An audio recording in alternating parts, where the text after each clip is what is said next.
नमस्कार, स्वागत छ यहाँहरूलाई नेपाल अनलाइन स्कुलको युट्युब च्यानलमा।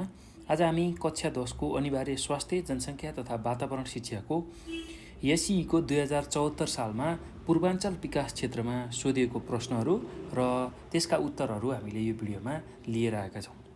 र विशेष गरेर भाइ बहिनीहरू, हामीले चाहिँ तपाईहरुको यो आउँदै गरेको एसइको लागि एकदमै सजिलो होस् र तपाईहरुलाई पढ्नको लागि अझ चाहिँ एकदम सजिलो रहोस् भन्ने हिसाबले हामीले यो भिडियो तपाईहरुको लागि लिएर आएको छौं र एसइमा विगतमा सोधेका सबै प्रश्नहरू, त्यसको उत्तरहरू हामीले लिएर आउने क्रममा आज हामीले यो भिडियो मार्फत 2074 सालको एसइमा पूर्वाञ्चल विकास क्षेत्रमा सोधेको प्रश्न र त्यसका उत्तरहरू लिएर आएका छौं र यो भिडियोलाई अन्तिमसम्म हेरेर तपाईहरुले यसमा भएका कुराहरू, यसमा भएका प्रश्न र त्यसको उत्तरहरूको बारेमा जानकारी लिन सक्नुहुन्छ है त। ल, त्यति काम तपाईहरुले गर्नुहोला र तपाईहरुले एसइको मोडल क्वेशनहरू, त्यसैगरी एसइमा विगतमा सोधिएका प्रश्नहरू, विगतमा विभिन्न सालमा सोधिएका प्रश्नहरू चाहिँ हाम्रो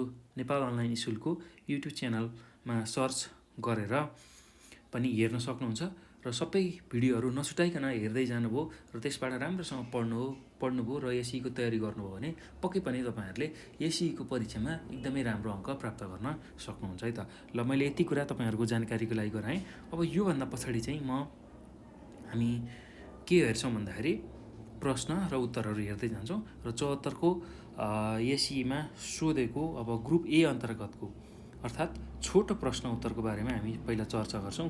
ग्रुप ए अन्तर्गत पर्ने छोटो प्रश्न र त्यसको उत्तरहरूको बारेमा हामी बुझ्छौँ। र पहिलो प्रश्न अति छोटो प्रश्न उत्तरमा के छ भन्दाखेरि स्वास्थ्य शिक्षा भनेको के हो भनेर सोधेको छ। ल, अब यसको उत्तर हामी लेख्दै जान्छौँ। स्वास्थ्य शिक्षा भनेको के हो पहिला त्यसलाई बुझ्छौँ र त्यसलाई कसरी लेख्न सकिन्छ त्यसलाई म व्याख्या गर्छु र लेखाइदिन्छु पनि। त्यसलाई ध्यानपूर्वक तपाईहरुले हेरेर सिक्न सक्नुहुन्छ है त। ल, अब सुरुमा हाम्रो प्रश्न के छ भन्दाखेरि स्वास्थ्य शिक्षा भनेको के हो भनेर सोधेको छ। ल, यसको उत्तरमा के लेख्न सकिन्छ भने स्वास्थ्य शिक्षा एउटा यस्तो प्रक्रिया हो जसले व्यक्ति र समुदायको ज्ञान, अभिवृद्धि र व्यवहारमा सुहाउँदो परिवर्तन ल्याउन सहयोग गर्छ। यसले मानिसलाई शारीरिक, मानसिक र सामाजिक रूपमा स्वस्थ रहन आवश्यक पर्ने ज्ञान दिन्छ भनेर यति कुराहरू लेख्न सक्नुहुन्छ है त यसको परिभाषामा। ल, त्यही कुरालाई हामी अब लेख्दै जाउँ। प्रश्न नम्बर 1 को उत्तरमा के लेख्न सकिन्छ भने स्वास्थ्य शिक्षा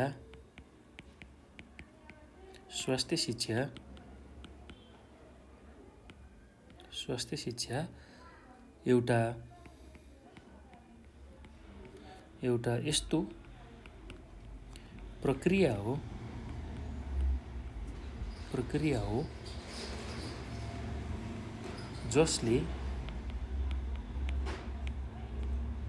जसले व्यक्ति र समुदायको ज्ञान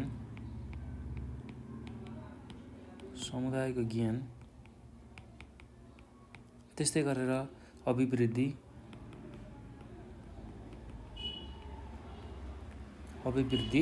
र व्यवहारमा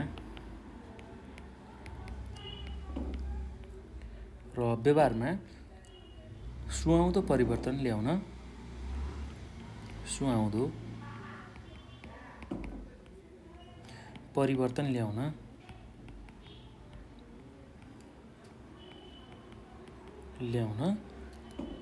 सहयोग गर्छ।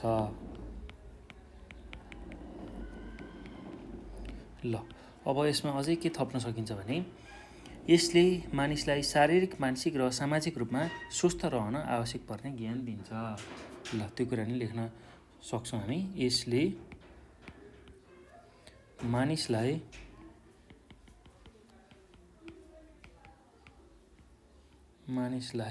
शारीरिक,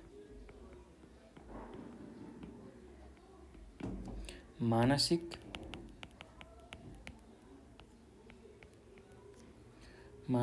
र सामाजिक रूपमा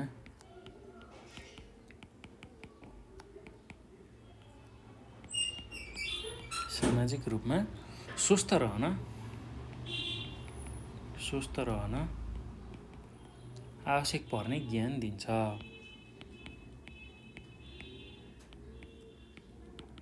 पर्ने ज्ञान दिन्छ। ल यति कुरा तपाईहरुले लेख्न सक्नुहुन्छ है त। अब हामी प्रश्न नम्बर 2 मा जाउँ।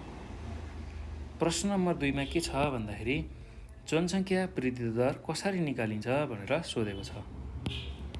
ल अब जनसङ्ख्या वृद्धि दर निकाल्न हामीसँग सूत्र छ। त्यही सूत्रको प्रयोग गरेर हामीले जनसङ्ख्या वृद्धि दर निकाल्न सक्छौँ है त। ल अब एकदम सजिलो छ।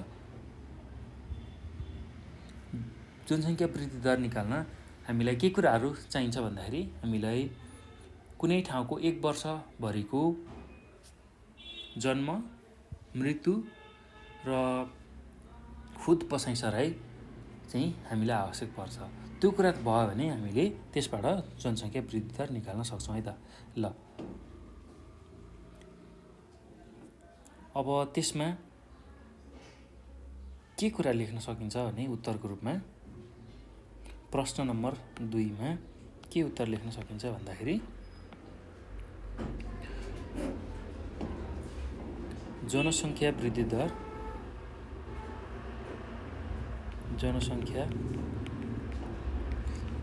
दर कुनै ठाउँको 1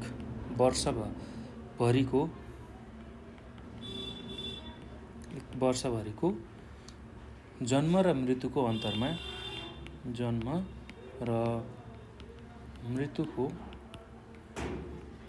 अन्तरमा खुद बसाइसराई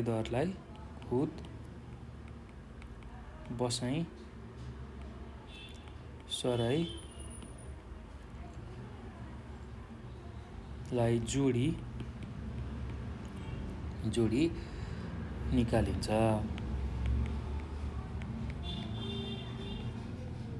ल यति कुरा लेख्न सक्नुहुन्छ।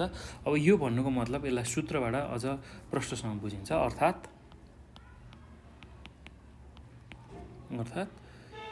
यसमा के लेख्न सकिन्छ भने जनसङ्ख्या वृद्धि दर भनेको जनसङ्ख्या वृद्धि दर भनेको यो सूत्रबाट निकाल्न सकिन्छ। यो सूत्रमा के छ भन्दा कोरा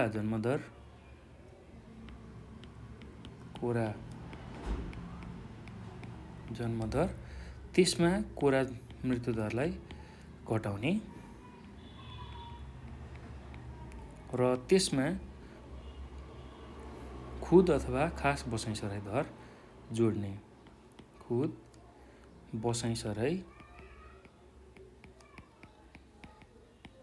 दरलाई जोड्ने र त्यसलाई केले भाग गर्ने भन्दाखेरि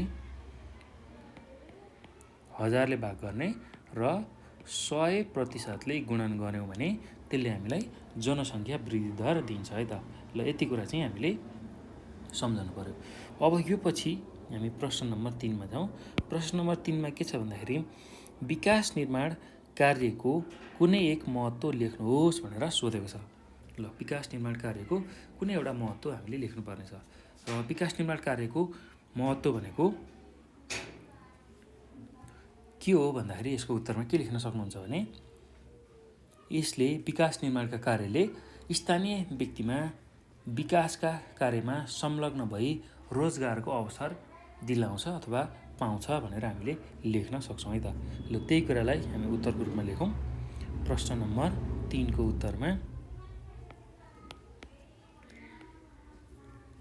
विकास निर्माण कार्यले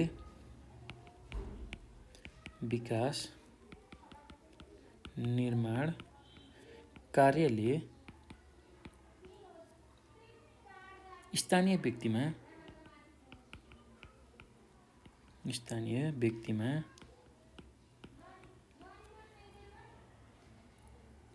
विकासका कार्यमा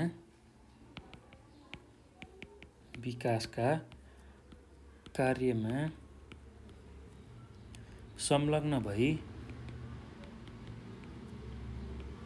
संलग्न भई रोजगारको अवसर पाउँछ। रोजगारको अवसर पाउँछ। ल यति कुरा तपाईँहरूले लेख्न सक्नुहुन्छ है त।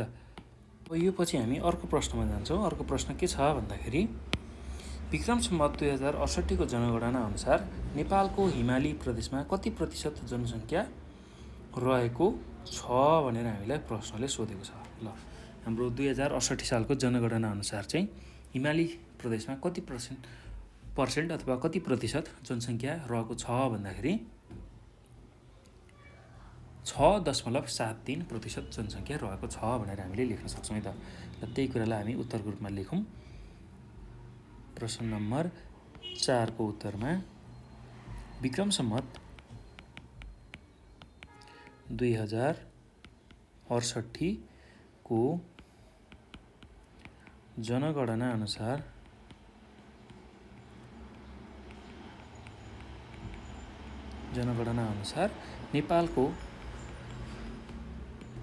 नेपालको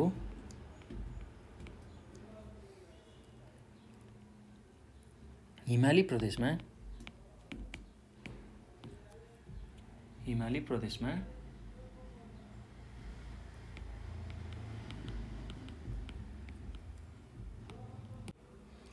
6.73% जनसङ्ख्या रहेको छ।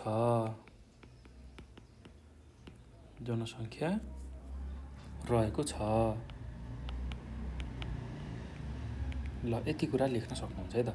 अब प्रश्न नम्बर 5 मा जाउँ। प्रश्न नम्बर 5 मा के छ भन्दाखेरि के सोधेको छ भन्दा गुणस्तरीय जीवन मापन गर्ने कुनै सूचकाङ्क अथवा कुन सूचकाङ्क चाहिँ आर्थिक पक्षसँग सम्बन्धित छ भनेर सोधेको छ। ल गुणस्तरीय जीवन मापन गर्ने कुन चाहिँ सूचकाङ्क चाहिँ हाम्रो आर्थिक पक्षसँग सम्बन्धित रहेको छ भनेर सोधेको छ।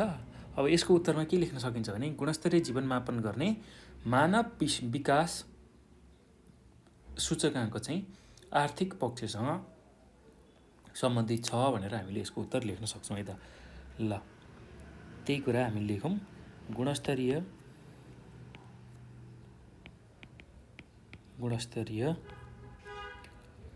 जीवन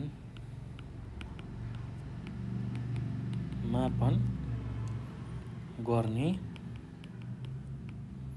मानव विकास सूचकाङ्क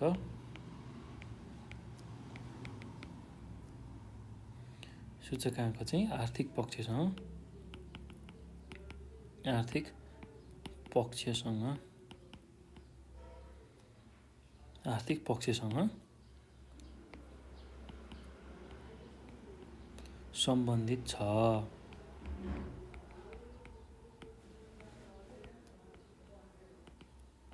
ल यति कुरा तपाईँहरूले लेख्नु होला। अब अर्को प्रश्नमा जाउँ। अर्को प्रश्न के छ भन्दाखेरि प्रश्न नम्बर 6 मा रेड पान्डाको वैज्ञानिक नाम लेख्नुहोस् भनेर सोधेको छ। ल रेड पान्डाको वैज्ञानिक नाम भनेको एलुरस फुल्जेन्स हो। ल त्यो कुरा हामीले लेख्छौँ है त। रेड पान्डाको वैज्ञानिक नाम प्रश्न नम्बर 6 मा त्यसको उत्तरमा रेड पान्डाको वैज्ञानिक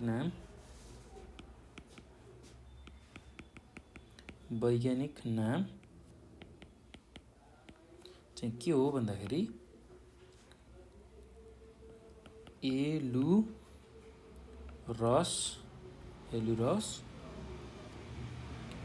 फुल्जेन्स। ल यसमा AILURUS एलुरस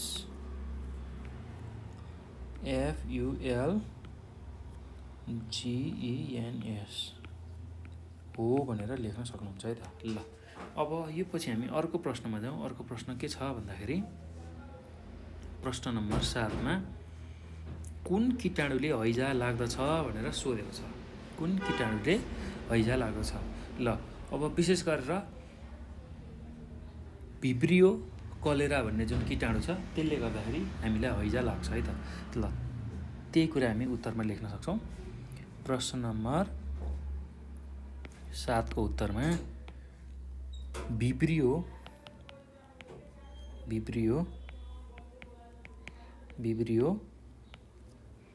cholera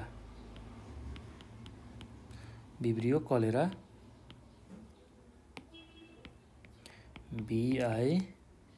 VIBRIO Vibrio CHOLE cholera नामक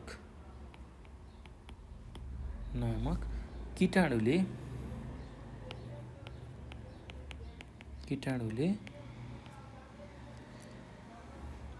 हैजा लाग्दछ।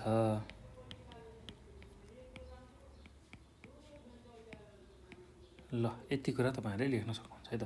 अब प्रश्न नम्बर 8 मा जाउँ। प्रश्न नम्बर 8 मा के छ भन्दा नेपालमा गरिबीलाई किन स्वास्थ्य समस्याको रूपमा लिइन्छ भनेको छ। गरिब भन्दा नि गरिबीलाई चाहिँ भन्न खोजेको है। यहाँ गरिबी हुनुपर्छ प्रश्नमा। नेपालमा गरिबीलाई किन स्वास्थ्य समस्याको रूपमा लिइन्छ, कुनै एक कारण प्रस्तुत गर्नुहोस् भनेर सोधेको छ।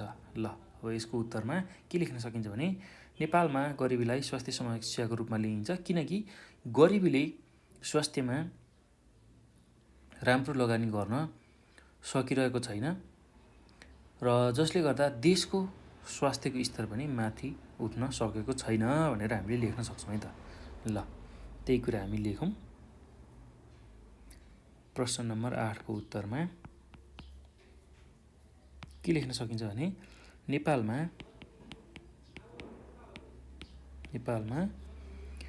गरिबीलाई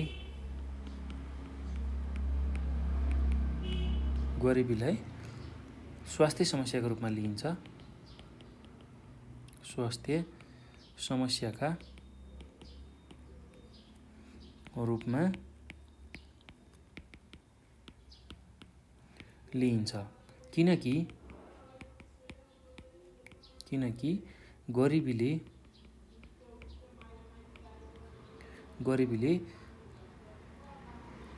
गर्दा स्वास्थ्यमा राम्रो लगानी गर्न सकिएको छैन।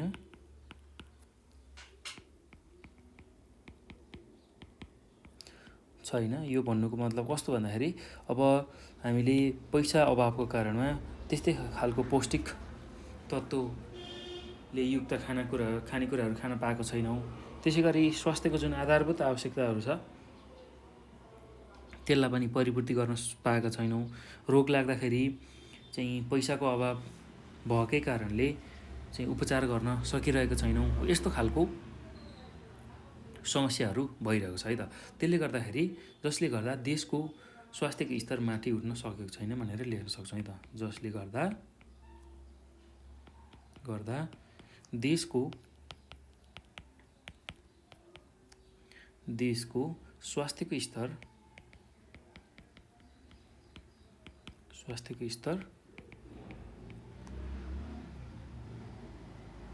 माथि उठ्न सकेको छैन।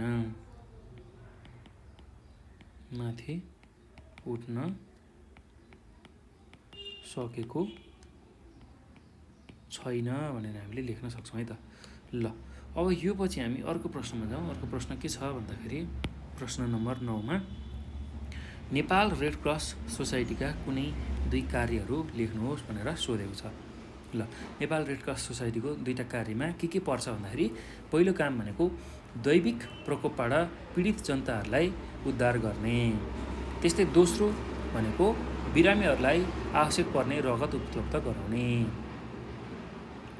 ल यही 2टा कुराहरू हामीले लेख्न सक्छौँ है त यसको उत्तरमा। त्यही कुरा लेखौँ। प्रश्न नम्बर 9 को उत्तरमा के लेख्न सकिन्छ भन्दाखेरि नेपाल रेड क्रस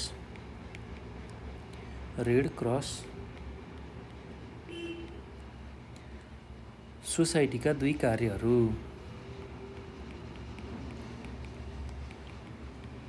सोसाइटीका दुई कार्यहरू।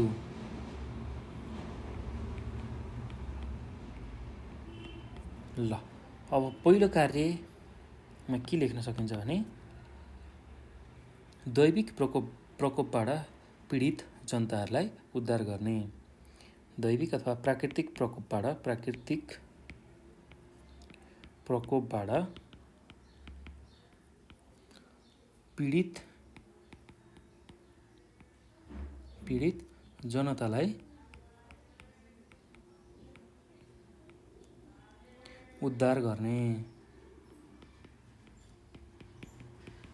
ल त्यस्तै अर्को बुँदामा के लेख्न सक्नुहुन्छ भने बिरामीहरूलाई आवश्यक पर्ने रगत उपलब्ध गराउने। बिरामीहरूलाई आवश्यक पर्ने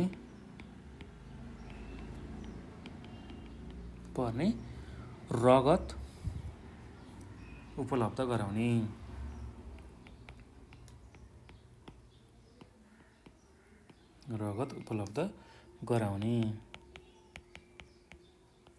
ल यति कुरा तपाईहरुले लेख्न सक्नुहुन्छ है त। अब अर्को प्रश्नमा जाउँ। प्रश्न नम्बर 10 मा के सोधेको छ भन्दाखेरि प्राथमिक उपचारमा एबीसी को पूर्ण रूप के हो भनेर सोधेको छ। ल प्राथमिक उपचार गर्दाखेरि हामीले एबीसी को प्रयोग गर्छौं र त्यसको रूप चाहिँ के हो त भनेर हामीलाई सोधेको छ। ल अब त्यसमा के लेख्न सकिन्छ भन्दाखेरि प्राथमिक उपचारमा एबीसी को रूपमा ए भनेको श्वास मार्ग खुल्ला गरिदिने जसलाई हामी अंग्रेजीमा ओपनिङ एयर वे भन्छौं। बी भनेको पर्याप्त श्वास प्रश्वास क्रिया हेर्ने अथवा क्रिया गर्ने जसलाई हामी एडिक्वेट ब्रिथिङ भनेर भन्छौं। र सी भनेको पर्याप्त रक्त सञ्चार जसलाई हामी सफिसिएन्ट ब्लड सर्कुलेसन भन्छौं। त्यो कुराहरू गर्ने है त। ल त्यसलाई उत्तरको रूपमा कसरी लेख्न सकिन्छ भने प्राथमिक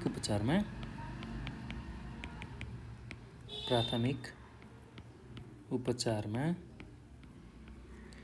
एबीसी को पूरा रूप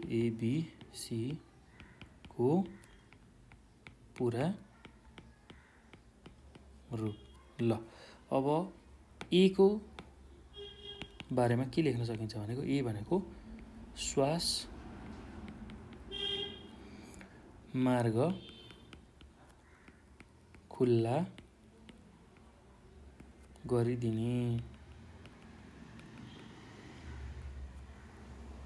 जसलाई हामी ओपनिङ एयरवे भनेर भन्छौं है त। ल त्यस्तै अब बी भनेको के हो भन्दाखेरि पर्याप्त श्वास प्रश्वास क्रिया गर्ने। पर्याप्त श्वास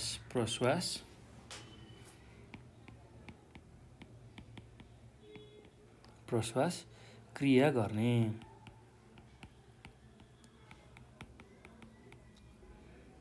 जसलाई हामी एडिक्वेट ब्रिथिङ भनेर भन्छौं। ADEQUAT adequate breathing BREATHING breathing भनेर भन्छौं है त। ल अब सी भनेको के हो भन्दाखेरि पर्याप्त रक्त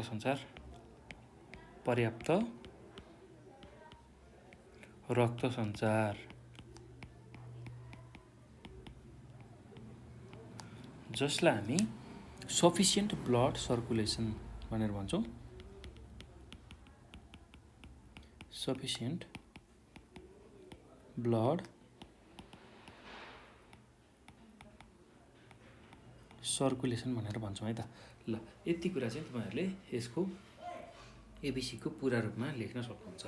अब यो पछि अर्को प्रश्न के सोधेको छ भन्दाखेरि प्रश्न नम्बर 11 मा करेन्ट लाग्दा शरीरको कुन अंगलाई असर पुग्दछ भनेर सोधेको छ। ल अब यसको उत्तर के हुन्छ भन्दाखेरि करेन्ट लाग्दाखेरि हामीले जहिले पनि सम्झिनु पर्छ करेन्ट लाग्दा हामीलाई सुरुमा मुटुमा असर पर्दछ है त। ल त्यही कुरा हामी लेखौं उत्तरको रूपमा। प्रश्न नम्बर 11 को उत्तरमा करेन्ट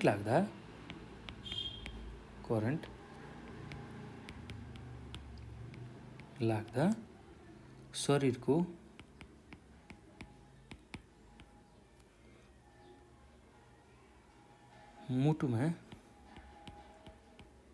मुटुमा असर गर्दछ।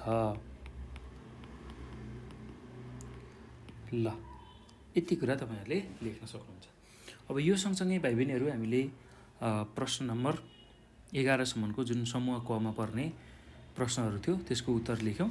अब हामी समूह ख अन्तर्गतको प्रश्न र त्यसको उत्तरहरू हेर्छौँ है त। र समूह खमा चाहिँ विशेष गरेर छोटो प्रश्न उत्तरहरू रहेको छ, 4 अङ्कमा सोध्ने गरेको, र त्यसलाई अब हामी हेर्दैछौँ है त।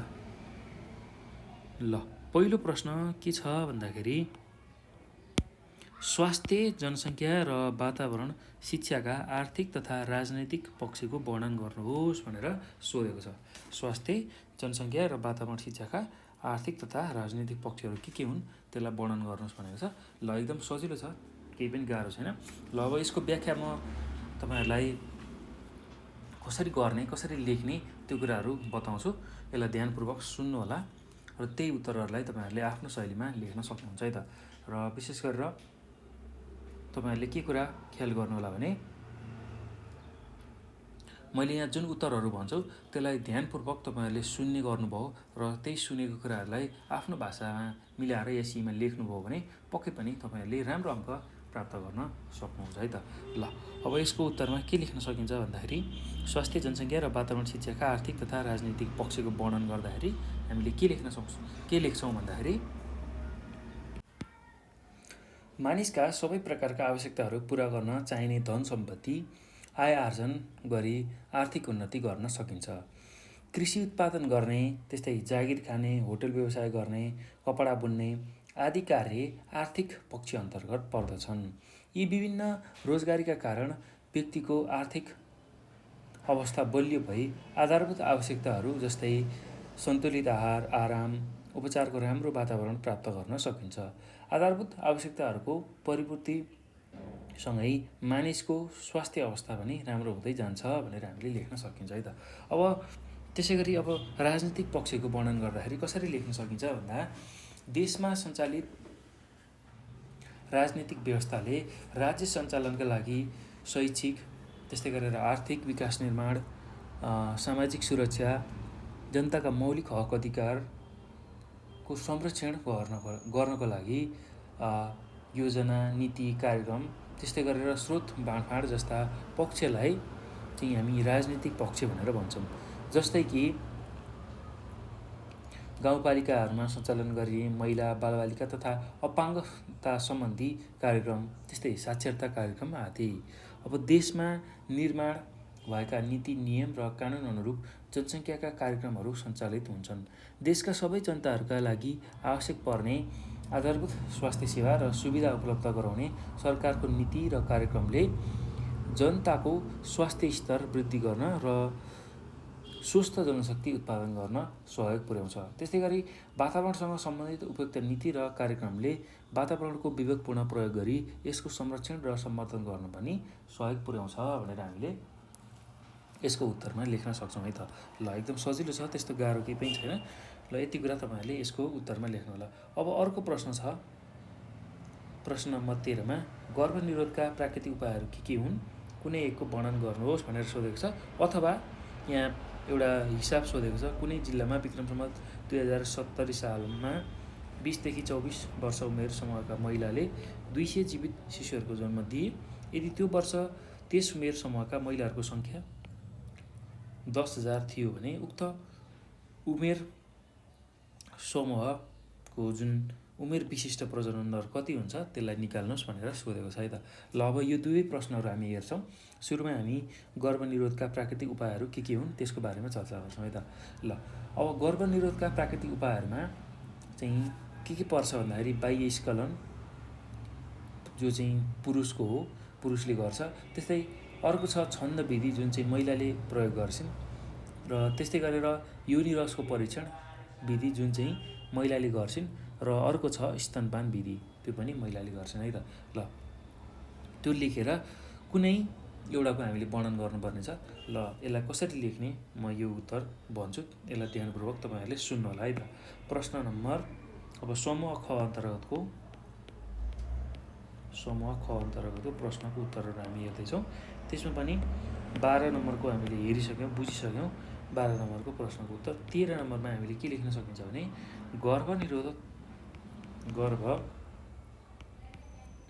गर्भनिरोधका प्राकृतिक उपायहरू। गर्भनिरोधका प्राकृतिक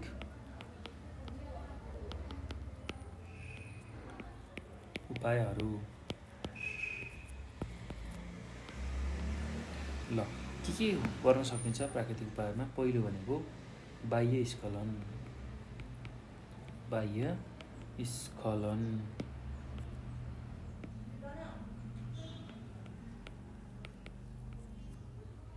जुन चाहिँ पुरुषले गर्छन्। त्यस्तै अर्को भनेको छन्द विधि जुन चाहिँ महिलाले प्रयोग गर्छिन्, महिला। त्यस्तै अर्को छ योनि रसको परीक्षण विधि। योनि रसको परीक्षण विधि।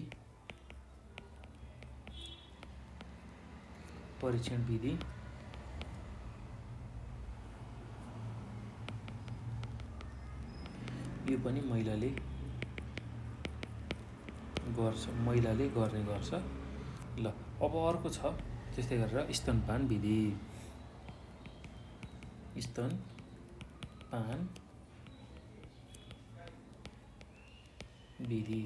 यो पनि महिलाले गर्छन् है त। ल अब यो मध्येमा कुनै एउटाको तपाईहरुले व्याख्या गर्नुपर्ने छ र अहिले चाहिँ म तपाईहरुलाई योनि रसको परीक्षण विधिको बारेमा चाहिँ चर्चा गरेर सुनाउँछु।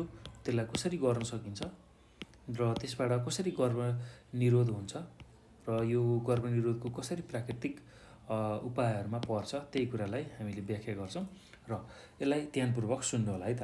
अब यसमा के कुरा हामीले लेख्न सक्छौं भने योनिस्राव वा योनिरस परीक्षण विधि गर्भनिरोधको प्राकृतिक विधि हो जसमा योनिरसको परीक्षण गरेर गर्भ हुने सम्भावना वा नहुने सम्भावनाको अवस्था परीक्षण गरिन्छ।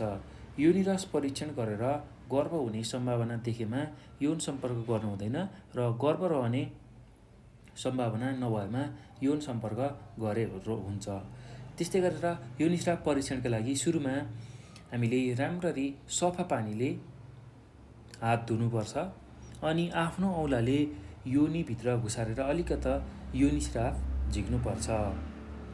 त्यस योनिस्रावलाई बुढी औँला र अर्को औँलाले बीचमा राखेर तन्काउनुपर्छ र यदि उक्त रस चाहिँ दुई औँला बीच तन्किन्छ भने उक्त अवस्थामा यौन सम्पर्क गरेमा गर्भ रहने सम्भावना बढी हुन्छ। तर उक्त रस तन्किँदैन र च्यापच्याप रस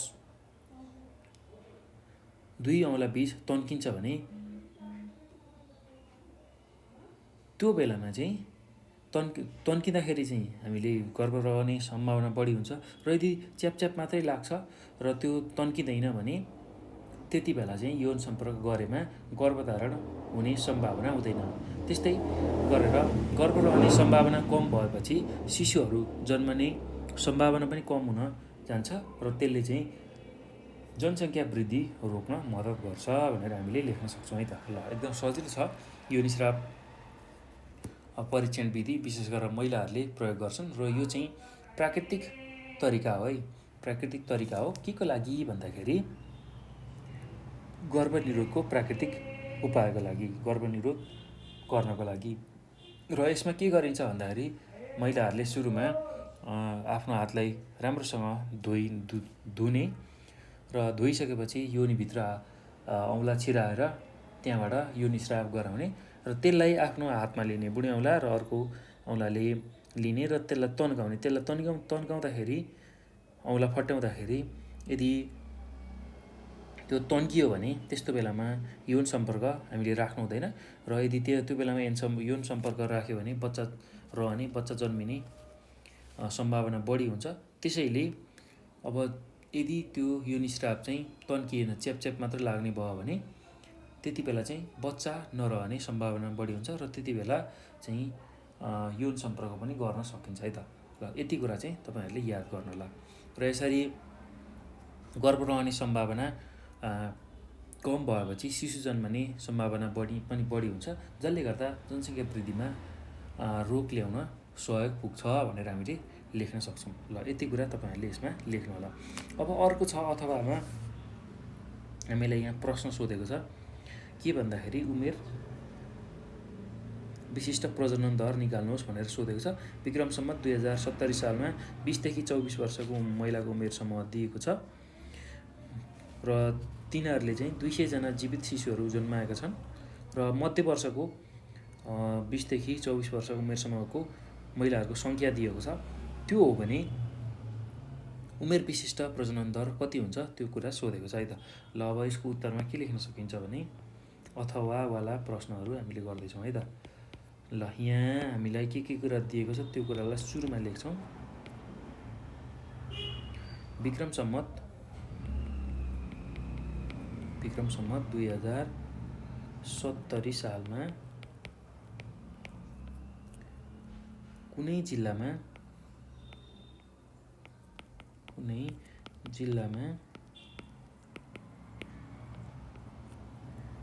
20 देखि 24 वर्ष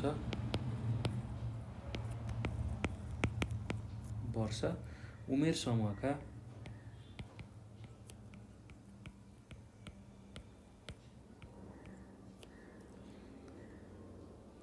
जीवित शिशुहरूको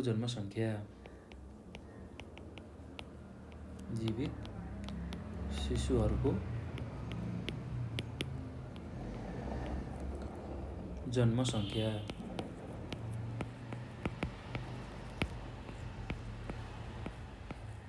ल कति छ त भन्दाखेरि हामीलाई 200 जना दिएको छ है त। त्यस्तै गरेर अब त्यही वर्ष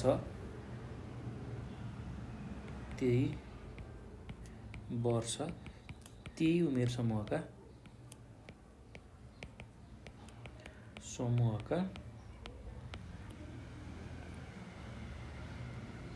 अर्थात् 20 देखि 24 वर्ष उमेर समूहका महिलाहरूको सङ्ख्या भनेको कति दिएको छ भन्दाखेरि यिनीहरूको सङ्ख्या 10,000 दिएको छ। ल अब यो दिएको छ भने हामीले उमेर विशिष्ट प्रजनन दर निकाल्नु पर्नेछ। उमेर विशिष्ट प्रजनन दर यो चाहिँ हामीले निकाल्नु छ। ल अब यो निकाल्न हामीसँग सूत्र छ, त्यही सूत्रको प्रयोग गर्छौँ। उमेर विशिष्ट प्रजनन दर निकाल्न सूत्र अनुसार के कुरा लेख्न सकिन्छ भन्दाखेरि उमेर विशिष्ट प्रजनन दर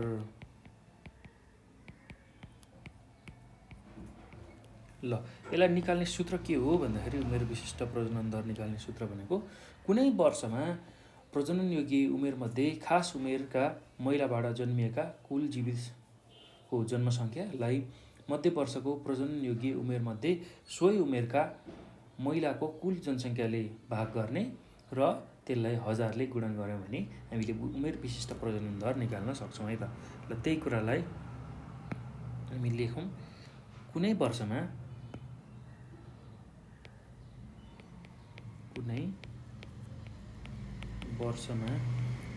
प्रजनन योग्य उमेरमध्ये खास उमेरका महिलाबाट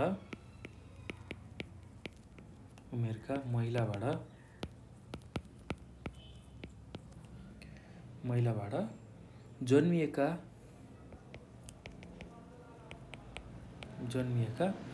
कुल जीवित जनसङ्ख्या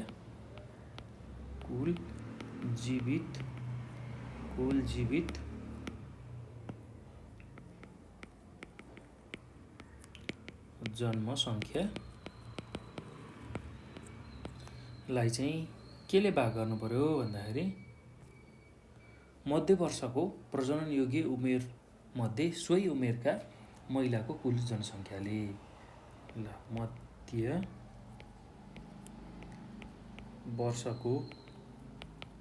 वर्षको प्रजनन योग्य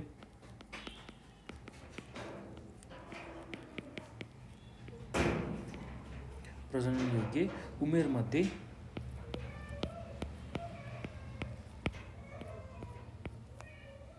मध्ये सोही उमेरका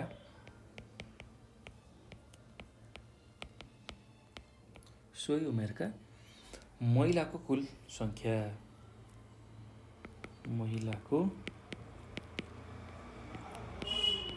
कुल सङ्ख्या अथवा जनसङ्ख्या। ल यति कुरा चाहिँ तपाईहरुले गर्नु पर्यो र यसलाई अब हामीले हजारले अझै गुणन गर्नु छ। हजारले गुणन गर्नु पर्यो है त। ल यसमा अझै हामीले के गर्नु छ, हजारले गुणन गर्नु छ। ल यति गर्यो भने चाहिँ उमेर विशिष्ट प्रजनन दर हामीले निकाल्न सक्छौँ है त। ल अब हामीलाई विक्रम सम्वत 2070 सालमा चाहिँ कुनै जिल्लामा 20 देखि 24 वर्ष उमेर समूहका जीवित शिशुहरूको जन्मसङ्ख्या चाहिँ हामीले सुरुमा लेख्नुपर्ने छ। त्यसको मान कति दिएको छ भन्दाखेरि 200 दिएको छ र त्यसलाई केले भाग गर्नुपर्ने छ भन्दाखेरि त्यही वर्ष चाहिँ 70 सालमै 20 देखि 24 वर्ष उमेर समूहका महिलाहरूको सङ्ख्या हामीलाई 10,000 दिएको छ र त्यसमा हामीले हजारले गुणन गर्नुपर्ने छ र यसलाई हामीले सल्भ गर्दाखेरि कति आउँछ भन्दा 20 आउँछ र यसलाई हामी प्रति हजारमा व्यक्त गर्छौँ है त, प्रति हजारमा। किनभने हामीले यहाँ हजारले गुणन गरेका छौँ, त्यो हुँदाखेरि प्रति हजारमा हामीले यसलाई व्यक्त गर्छौँ। र अब यसलाई निष्कर्षको रूपमा कसरी लेख्न सकिन्छ भन्दाखेरि तसर्थ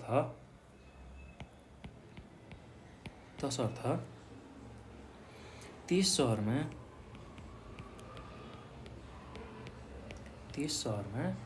20 देखि 24 वर्ष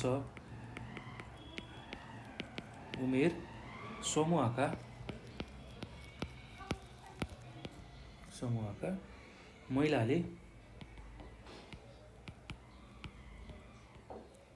महिलाले प्रति हजार महिलाको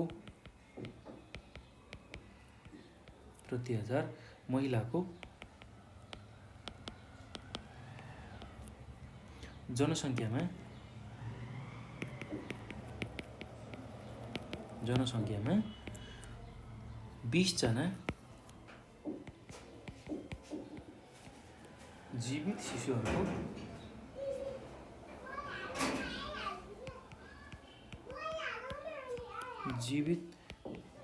शिशुहरूको जन्म भएको पाइयो। ल यति कुरा लेख्न सक्नुहुन्छ है त। अब यो पछि हामी अर्को प्रश्नमा जाउँ, प्रश्न नम्बर 14मा। ल प्रश्न नम्बर 14मा के छ भन्दाखेरि जनसङ्ख्या, वातावरण र विकासका गतिविधिमा स्वास्थ्यको भूमिका लेख्नुहोस् भनेर सोधेको छ। ल जनसङ्ख्या, वातावरण र विकासमा कस्तो खालको भूमिका चाहिँ स्वास्थ्यले खेल्छ त्यही कुरालाई हामीले व्यक्त गर्नुपर्ने छ, त्यसलाई नै हामीले वर्णन गर्नुपर्ने छ। अब यसको उत्तर म भन्छु, तपाईहरुले सुन्नु होला एकदम ध्यानपूर्वक र सुनेकै आधारमा लेख्न सक्ने खालको प्रश्न छ। त्यही हुँदाखेरि यसलाई ध्यानपूर्वक सुनेरै तपाईहरुले आफ्नो परीक्षामा लेख्न सक्नुहुन्छ है त। र यसलाई सुनेकै आधारमा पनि बुझेर लेख्न सक्नुहुन्छ। ल अब यसलाई कसरी लेख्न सकिन्छ भने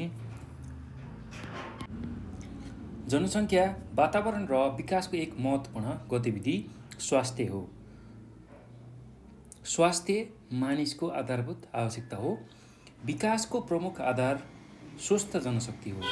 स्वस्थ जनशक्ति राष्ट्रको विकासको मेरुदण्ड हो। तसर्थ वातावरण स्वच्छ राख्न सकियो भने स्वस्थ जनशक्तिको निर्माण हुन्छ र यसले विकास प्रक्रियालाई अगाडि बढ्न मद्दत गर्दछ। प्रत्येक नागरिकलाई आधारभूत स्वास्थ्य सेवा निःशुल्क उपलब्ध गराउनु राज्यको दायित्व हो। यसै गरी स्वस्थ जीवनयापनका लागि खानेपानी र सरसफाइको पनि उत्तिकै जरुरी हुन्छ। तर आर्थिक विकास र स्रोतको अभावमा स्वास्थ्य संस्थामा गुणस्तरीय सेवा प्रदानका लागि आवश्यक मानवीय भौतिक स्रोत साधन र औषधि उपकरणको नियमित आपूर्तिको समस्या देखिन्छ। खानेपानी र सरसफाइको अभाव भएमा मानिस स्वस्थ रहन सक्दैन र वातावरणमा पनि नकारात्मक असर पर्छ। वातावरणमा ह्रास आए पुनः जनसङ्ख्या र स्वास्थ्यमा असर पर्न जान्छ। अत जनसङ्ख्या विकास तथा वातावरणको विकासमा स्वास्थ्यको महत्त्वपूर्ण योगदान रहेको हुन्छ भनेर तपाईँहरूले यसरी यसको उत्तर लेख्न सक्नुहुन्छ है त।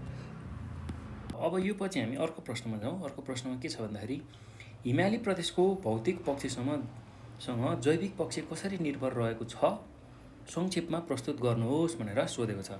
हिमाली प्रदेशको भौतिक पक्षसँग जैविक पक्ष कसरी निर्भर रहेको पाइन्छ त, त्यसलाई चाहिँ हामीले संक्षेपमा लेख्नुपर्नेछ। ल अब यसको उत्तर पनि म भनिदिन्छु, तपाईँहरूले चाहिँ यसलाई सुनेर आफ्नै भाषामा लेख्न सक्नुहुन्छ र विशेष गरेर एकदम सजिलो छ, यो पनि गाह्रो छैन। यसलाई पनि सुनेकै आधारमा तपाईँहरूले लेख्न सक्नुहुन्छ है त। अब यसको उत्तरमा हामीले के लेख्न सक्छौँ भने भौतिक पक्षले हावापानी, नदीनाला, भूबनोट, जमिन आदिलाई जनाउँछ। अब हिमाली प्रदेशको हावापानी ठन्डा, ओसिलो र सुक्खा किसिमको छ, तसर्थ हिमाली प्रदेश जैविक विविधताले धनी छ भनेर हामीले भन्न सक्छौँ।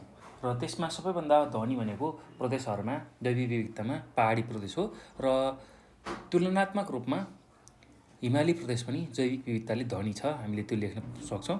र हिमाली प्रदेशमा विभिन्न किसिमका जनावर र चराचुरुङ्गीहरू पाइन्छन्। ठन्डा तथा ओसिलो हावापानीमा हुर्कन सक्ने विभिन्न जडीबुटीहरू जस्तै यार्सागुम्बा, पाँचौँले, जटामसी आदि यसै क्षेत्रमा पाइन्छन् भनेर हामीले लेख्न सक्छौँ है त। त्यस्तै अमिला जातका फलफुलहरू जस्तै स्याउ, कागती, सुन्तला आदि यहाँको हावापानीमा फस्टाउन सक्छन्।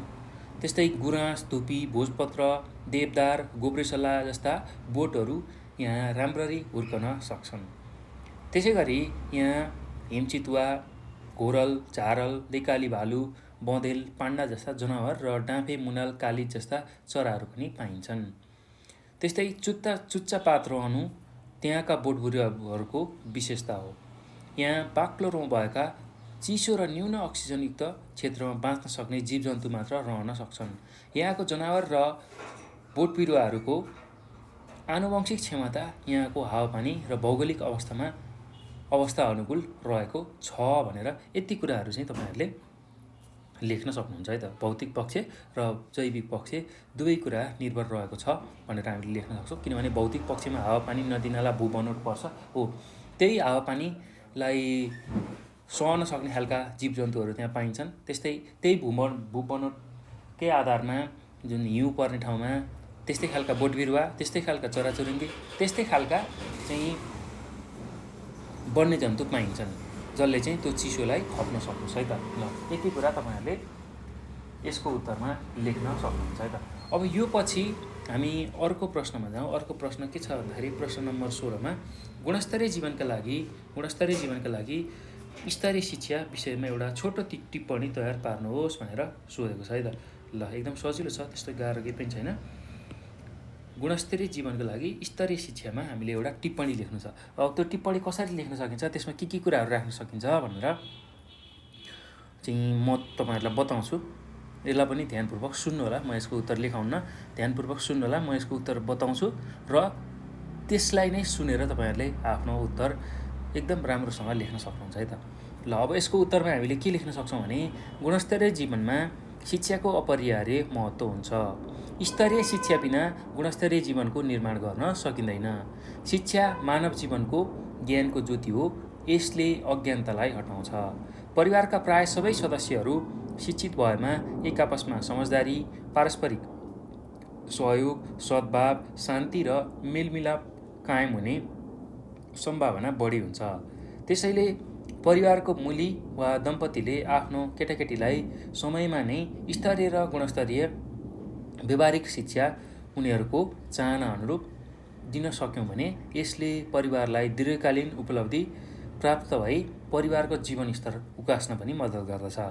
आफ्नो केटाकेटीलाई स्तरीय शिक्षा प्रदान गरे जीवनका विविध पक्षमा समसामयिक ज्ञान, सिप र दक्षताको विकास गरी त्यसलाई उचित ढङ्गले आफ्नो जीवनमा उतार्न सक्दछ, जसले गर्दा भविष्यमा आर्थिक आय आर्जनमा संलग्न भई परिवारको जीवनस्तर अझ माथि पुर्याउन सक्षम बन्दछ भनेर यसरी लेख्न सकिन्छ। त्यसैले गुणस्तरीय जीवनमा चाहिँ शिक्षाको अथवा स्तरीय शिक्षाको एकदमै ठुलो भूमिका हुन्छ अथवा महत्त्व हुन्छ भनेर हामीले लेख्न सक्छौँ है त। ल, एकदम सजिलो छ, त्यस्तो गाह्रो केही पनि छैन। यति कुरा चाहिँ तपाईँहरूले यसको उत्तरमा लेख्नु होला है त। अब हामी अर्को प्रश्नमा जाउँ, प्रश्न नम्बर 17मा। प्रश्न नम्बर 17मा के छ भन्दाखेरि पहाडी प्रदेशको जैविक विविधताबारे संक्षेपमा चर्चा गर्नुहोस् भनेर भनेको छ। ल, अब पहाडी प्रदेशको जैविक विविधता चाहिँ कस्तो खालको छ त्यसलाई हामीले संक्षेपमा व्याख्या गर्नुपर्ने छ है त, वर्णन गर्नुपर्ने छ। ल, यसको पनि उत्तर म तपाईँहरूलाई भनिदिन्छु, लेखाउन। यसलाई पनि ध्यानपूर्वक तपाईँहरूले सुनेर यसकै आधारमा चाहिँ आफ्नो भाषा शैली प्रयोग गरेर लेख्न सक्नुहुन्छ है त। एकदम सजिलो छ, केही गाह्रो छैन। ल, अब यसमा के लेख्न सकिन्छ भन्दाखेरि यसको उत्तरमा पहाडी प्रदेशको जैविक विविधताको बारेमा भन्दाखेरि पहाडी प्रदेश अरू प्रदेशको दाँजोमा जैविक विविधतामा धनी छ, अर्थात् यस प्रदेशमा अन्य प्रदेशको तुलनामा जैविक विविधता बढी पाइन्छ भनेर पनि लेख्न सक्नुहुन्छ। त्यस्तै पहाडी प्रदेश महाभारत लेक, मध्यभूमि र चुरे वा शिवालिक श्रेणी मिलेर बनेको छ। यहाँका प्रत्येक उपप्रदेशको पारिस्थितिक प्रणालीको संरचनामा केही न केही भिन्नता रहेको छ। यहाँ ठाउँ ठाउँमा केही बाक्ला र केही पातला किसिमका वनजङ्गलहरू पाइन्छन्। पतझर वनस्पतिका लागि यो क्षेत्र प्रमुख स्थान नै मानिन्छ। यस प्रदेशको पहाडी भागमा मकै, गहुँ, कोदो, फापर, भटमास आदि खेती गरिन्छ। त्यस्तै खोलानाला, नदी, ताल आदि जलाशयहरूमा माछाहरू पाइन्छन्।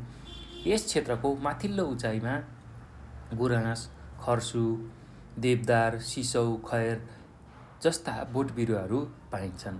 यो क्षेत्र पशुपालन र फलफुल खेतीका लागि पनि उपयुक्त स्थान हो भनेर हामीले लेख्न सक्छौँ। त्यसमा आँप, नास्पाती, सुन्तला, कागती, केरा जस्ता फलफुलहरू खेती गरिन्छ।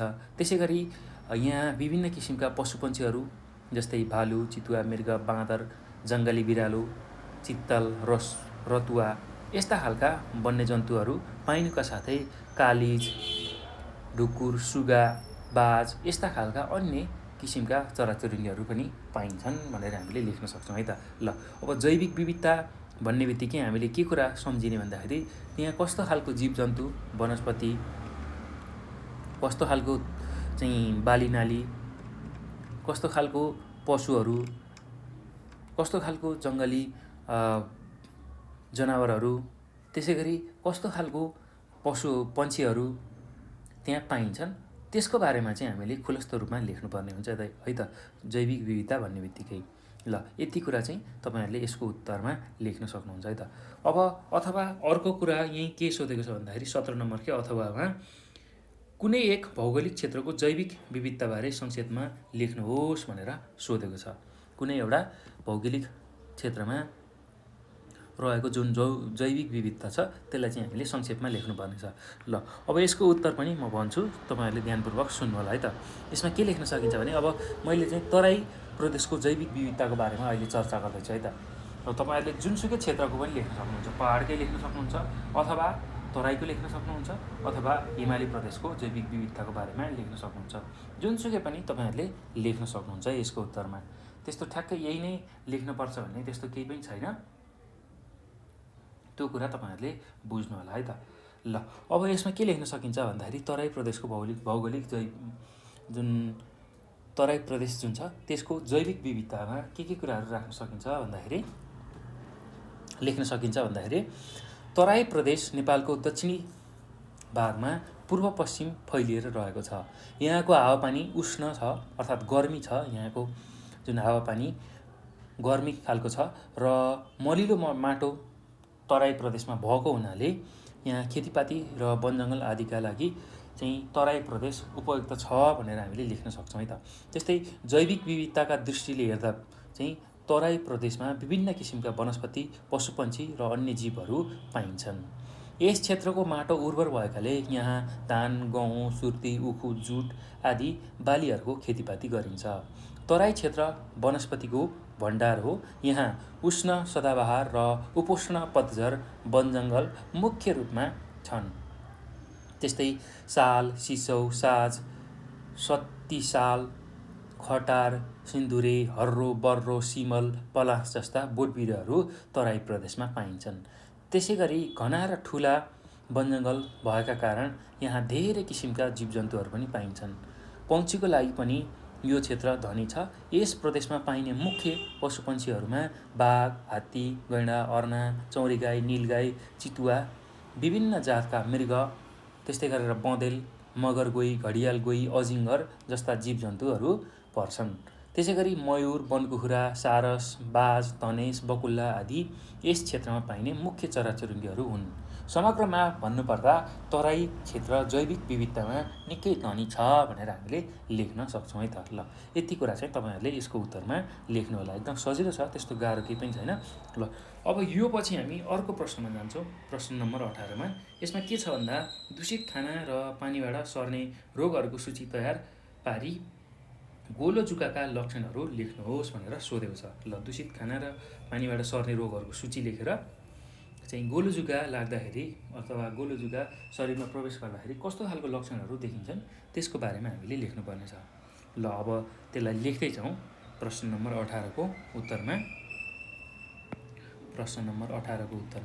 के लेख्न सकिन्छ भने दूषित खाना र पानीबाट सर्ने रोगहरू। ल, त्यही कुरा हामीले लेख्नु छ। दूषित खाना र पानीबाट सर्ने रोगहरू।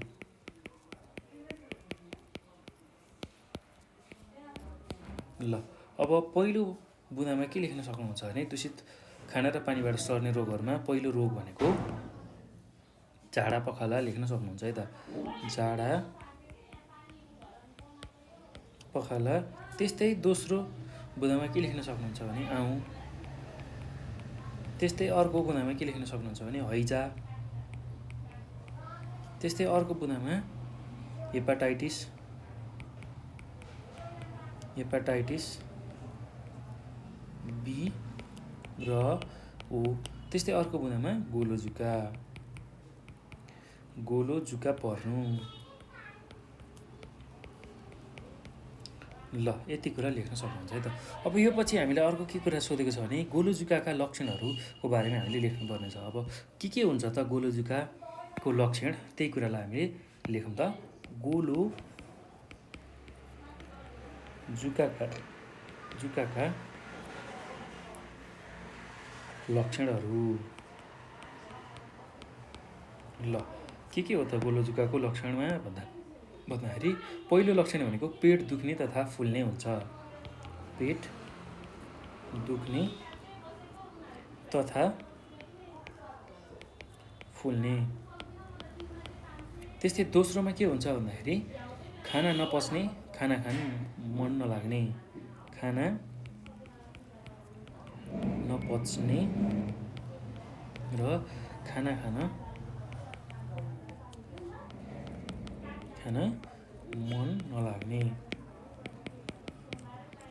त्यस्तै अर्को के हुनसक्छ भन्दाखेरि वाकवाकी आउने तथा बान्ता हुने। वाकवाकी आउने तथा बान्ता हुने। त्यस्तै गरी अर्को के लेख्न सक्नुहुन्छ भने खोकी लाग्ने। ल, कसैलाई खोकी पनि लाग्छ है। त्यस्तै अर्को के हुनसक्छ भन्दाखेरि कहिलेकाहीँ दिशामा जुका देखिने। कहिलेकाहीँ दिशामा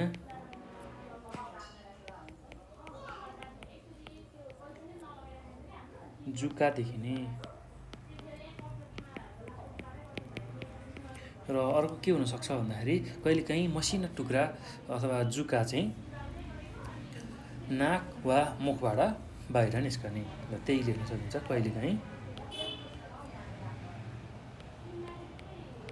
कहिलेकाहीँ मसिना जुका नाक वा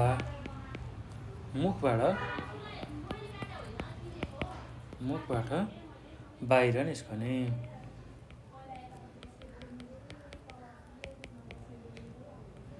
ल यति कुराहरू तपाईहरुले लेख्न सक्नुहुन्छ है त।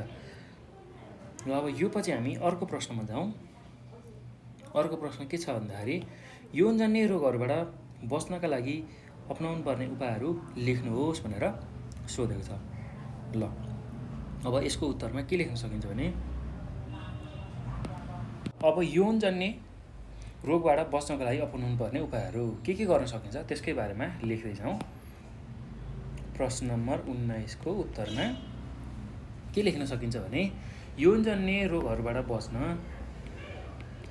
यौनजन्य रोगहरूबाट जोगिनका लागि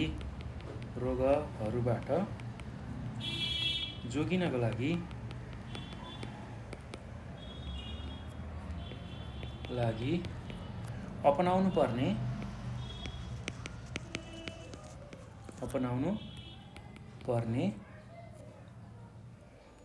उपायहरू।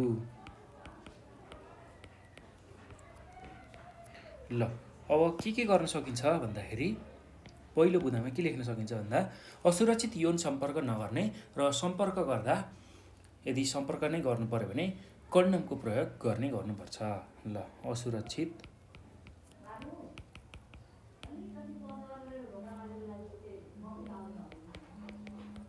यौन सम्पर्क नगर्ने र सम्पर्क गर्नुपर्दा कन्डमको प्रयोग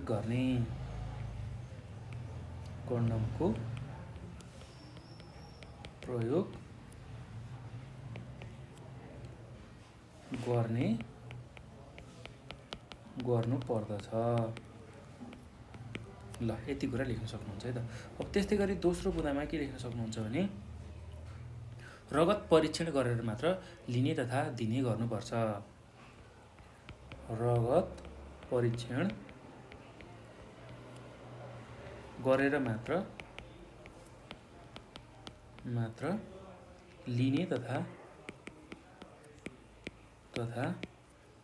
दिने गर्नुपर्छ।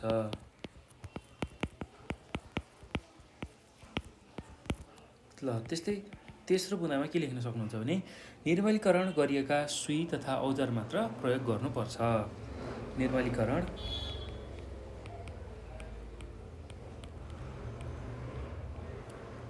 गरिएका सुई तथा औजार मात्र प्रयोग गर्नुपर्छ।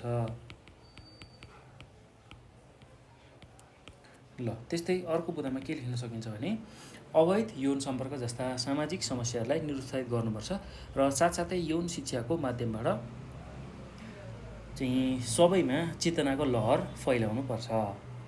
ल त्यही कुराले लेखौँ। अवैध यौन सम्पर्क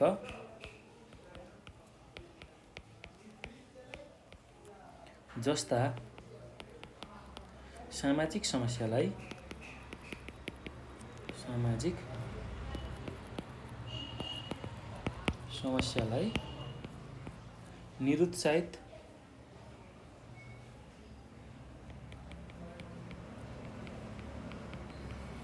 निरुत्साहित गर्नुपर्छ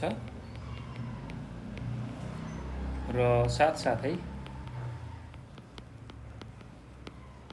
साथसाथै यौन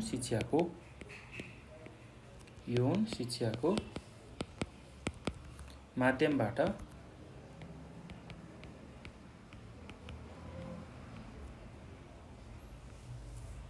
सबैमा चेतना जगाउनु पर्छ। ल यति कुरा गर्न सकिन्छ है त। अब यो पछि हामी प्रश्न नम्बर 20 मा जाउँ। प्रश्न नम्बर 20 मा के छ भन्दाखेरि खराब लतबाट बच्न तपाईँ कस्ता कस्ता उपायहरू अपनाउनुहुन्छ लेख्नुहोस् भनेर सोधेको छ। ल अब खराब लतहरूबाट बच्न के उपायहरू गर्न सकिन्छ त्यसलाई लेख्दै जाउँ। 20 नम्बरको प्रश्नमा हामीलाई के सोधेको छ भन्दाखेरि खराब लतबाट कसरी बच्न सकिन्छ भनेर सोधेको छ। ल अब यसको उत्तरमा के लेख्न सकिन्छ भने खराब लतबाट बच्न निम्न उपायहरू अपनाउन सकिन्छ।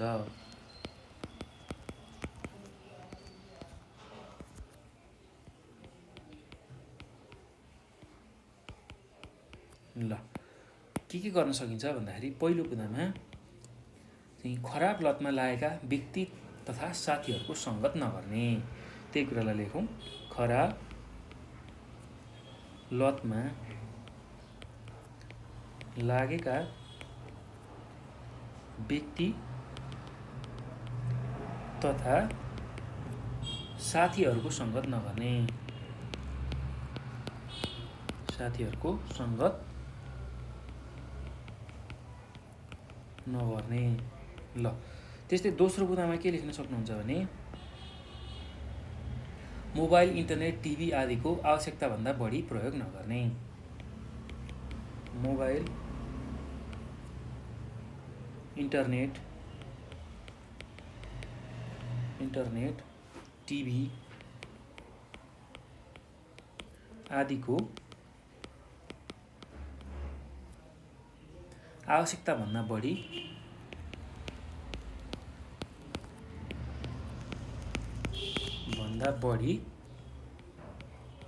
प्रयोग नगर्ने।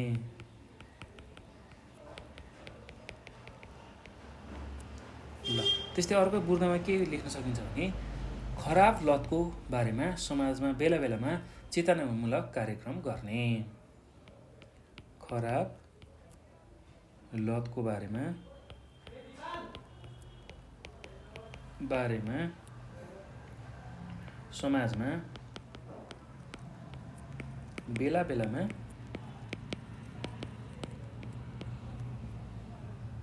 चेतनामूलक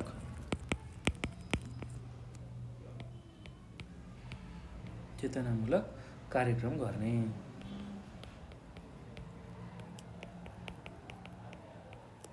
ल त्यस्तै अर्को बुँदामा के लेख्न सकिन्छ भने खराब लतलाई समाजबाट बहिष्कार गर्न विभिन्न सामाजिक समूह जस्तै युवा क्लब, बाल समूह आदिलाई सक्रिय बनाउने।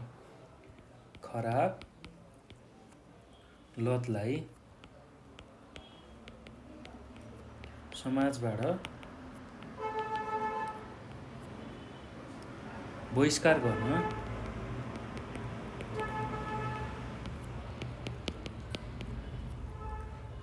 विभिन्न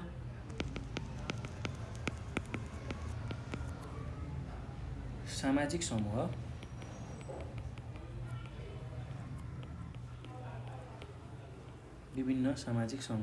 जस्तै युवा क्लब,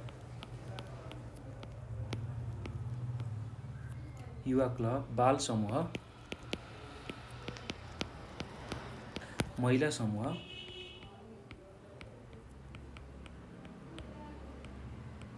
समूह आदिलाई सक्रिय बनाउने।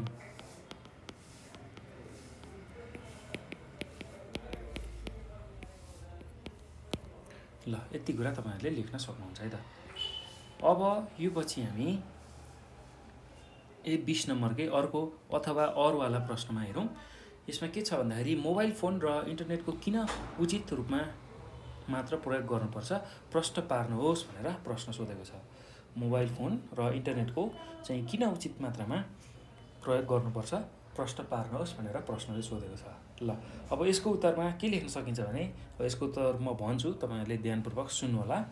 यसमा के लेख्न सकिन्छ भन्दाखेरि मोबाइल फोन एउटा सञ्चारको साधन हो जसले हाम्रो जीवनलाई सरल बनाएको छ। तर मोबाइल फोनको आवश्यकताभन्दा बढी प्रयोगले आर्थिक तथा स्वास्थ्यको पक्षमा असर पार्छ। अझ धेरै मानिसहरू मोबाइलमा सहजै उपलब्ध हुने इन्टरनेटको लतमा लागेको पाइन्छन्। यस लतले व्यक्तिको शारीरिक, मानसिक तथा सामाजिक स्वास्थ्यमा असर पार्छ। यसका साथै धन सम्बन्धीको नाश तथा महत्त्वपूर्ण ऊर्जाशील समयको बर्बाद हुन्छ। मानिसको व्यवहारलाई एकहोरो बनाइदिन्छ। अचेल इन्टरनेटमा सामाजिक सञ्जालहरूको बढ्दो प्रयोग भइरहेको छ। आवश्यकता अनुसार प्रयोग गरेर सही सूचना सामाजिक सञ्जालबाट पनि लिन सकिन्छ। तर इन्टरनेटलाई लतको रूपमा प्रयोग गर्दै जाँदा विभिन्न प्रकारका मानसिक समस्याहरू उत्पन्न हुन्छन्। तसर्थ मोबाइल फोन र इन्टरनेटको उचित रूपमा मात्र प्रयोग गर्नुपर्छ भनेर हामीले लेख्न सक्छौँ है त। ल यति चाहिँ कुरा तपाईँहरूले यसको उत्तरमा लेख्नु होला। ल अब यो सँगसँगै भाइ बहिनीहरू हाम्रो समूह खको सबै प्रश्न र त्यसको उत्तरहरू हामीले हेऱ्यौँ। अब समूह ग अन्तर्गतको प्रश्न र त्यसको उत्तरहरू हामी हेर्नेछौँ है त। समूह ग अन्तरको प्रश्न र उत्तरहरू अब हामी हेर्नेछौँ। र समूह ग अन्तर्गत लामो प्रश्न र त्यसको उत्तरहरू हामीले हेर्नुपर्नेछ। र अब पहिलो प्रश्न के छ भन्दाखेरि 21 नम्बरमा ल जनसङ्ख्या व्यवस्थापन भनेको के हो? जनसङ्ख्या व्यवस्थापनका कुनै 3वटा उपायहरू वर्णन गर्नुहोस् भनेर सोधेको छ। ल अब यो लामो प्रश्न उत्तर भएको हुनाले हामीले यसलाई चाहिँ लगभग 1 पाना 1.5 पाना जति लेख्नुपर्ने हुन्छ। र यसमा विशेष गरेर अब जनसङ्ख्या व्यवस्थापनको पहिला हामीले परिभाषा दिनुपर्नेछ र जनसङ्ख्या व्यवस्थापन गर्नको लागि के कुराहरू गर्न सकिन्छ, कस्ता खालका उपायहरू गर्न सकिन्छ त्यो कुराको हामीले व्याख्या गर्नुपर्ने छ। ल अब यसको उत्तरमा के लेख्न सकिन्छ भन्दाखेरि पहिला यसको परिभाषा दिउँ। प्रश्न नम्बर 21 अर्थात् समूह ग अन्तर्गतको उत्तरहरूमा के लेख्न सकिन्छ भन्दाखेरि प्रश्न नम्बर 21 को उत्तरमा अब सुरुमा जनसङ्ख्या व्यवस्थापनलाई व्याख्या गरौँ है त। अब यसलाई कसरी व्याख्या गर्न सकिन्छ भने प्राकृतिक स्रोत अनुसार जनसङ्ख्यालाई सही रूपले वितरण गर्ने कार्यलाई जनसङ्ख्या व्यवस्थापन भनिन्छ भनेर हामीले लेख्न सक्छौँ। त्यस्तै उपलब्ध स्रोतले धान्न नसक्ने गरी जनसङ्ख्या वृद्धि भएको छ भने त्यहाँ विभिन्न समस्याहरू सिर्जना हुन्छन्। त्यस्तो अवस्था नआओस् भनी समयमै जनसङ्ख्या वृद्धि रोक्नु भनेको नै जनसङ्ख्या व्यवस्थापन हो भनेर हामीले लेख्न सक्छौँ है त। र त्यही कुरालाई लेखौँ। प्राकृतिक स्रोत अनुसार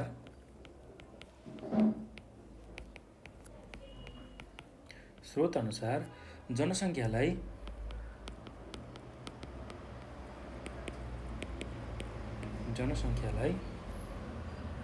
सही रूपले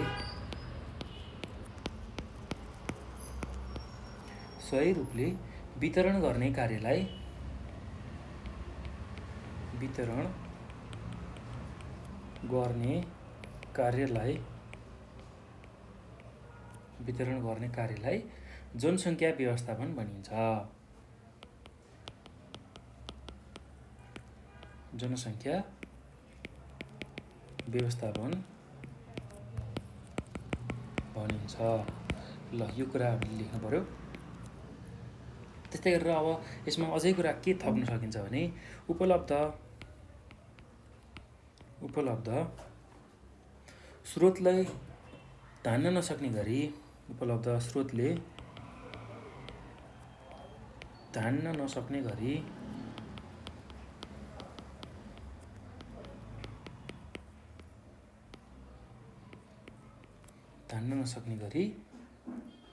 जनसङ्ख्या वृद्धि भएको छ भने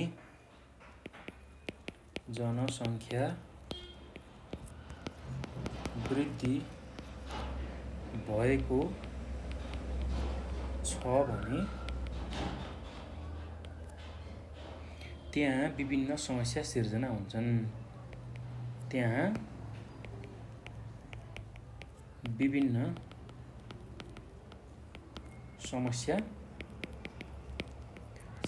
हुन्छन्।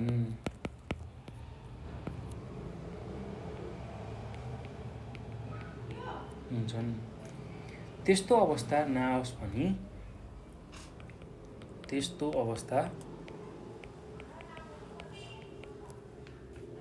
नआओस् भनी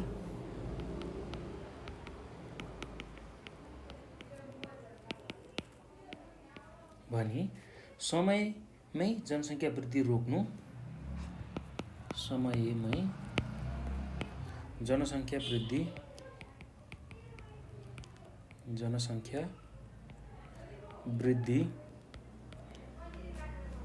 रोक्नु भनेको नै जनसङ्ख्या व्यवस्थापन हो। जनसङ्ख्या व्यवस्थापन हो भनेर हामीले लेख्न सक्छौँ है त। ल यति कुरा तपाईँहरूले लेख्न सक्नुहुन्छ। अब यसमा हामीले अब यसको दोस्रो खण्डमा के लेख्नुपर्ने छ भन्दाखेरि जनसङ्ख्या व्यवस्थापनका कुनै 3वटा उपायहरूलाई हामीले लेखेर वर्णन गर्नुपर्ने छ। ल अब पहिला त्यसलाई लेखौँ। जनसङ्ख्या व्यवस्थापनका कुनै 3 उपायहरू। ल नेपालको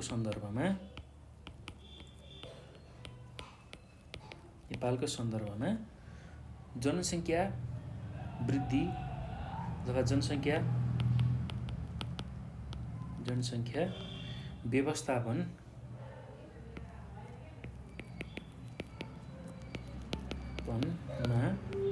अपनाउनु पर्ने 3 उपायहरू। ल अब त्यसमा पहिलो बुँदामा के लेख्न सक्नुहुन्छ भने महिला सशक्तिकरण।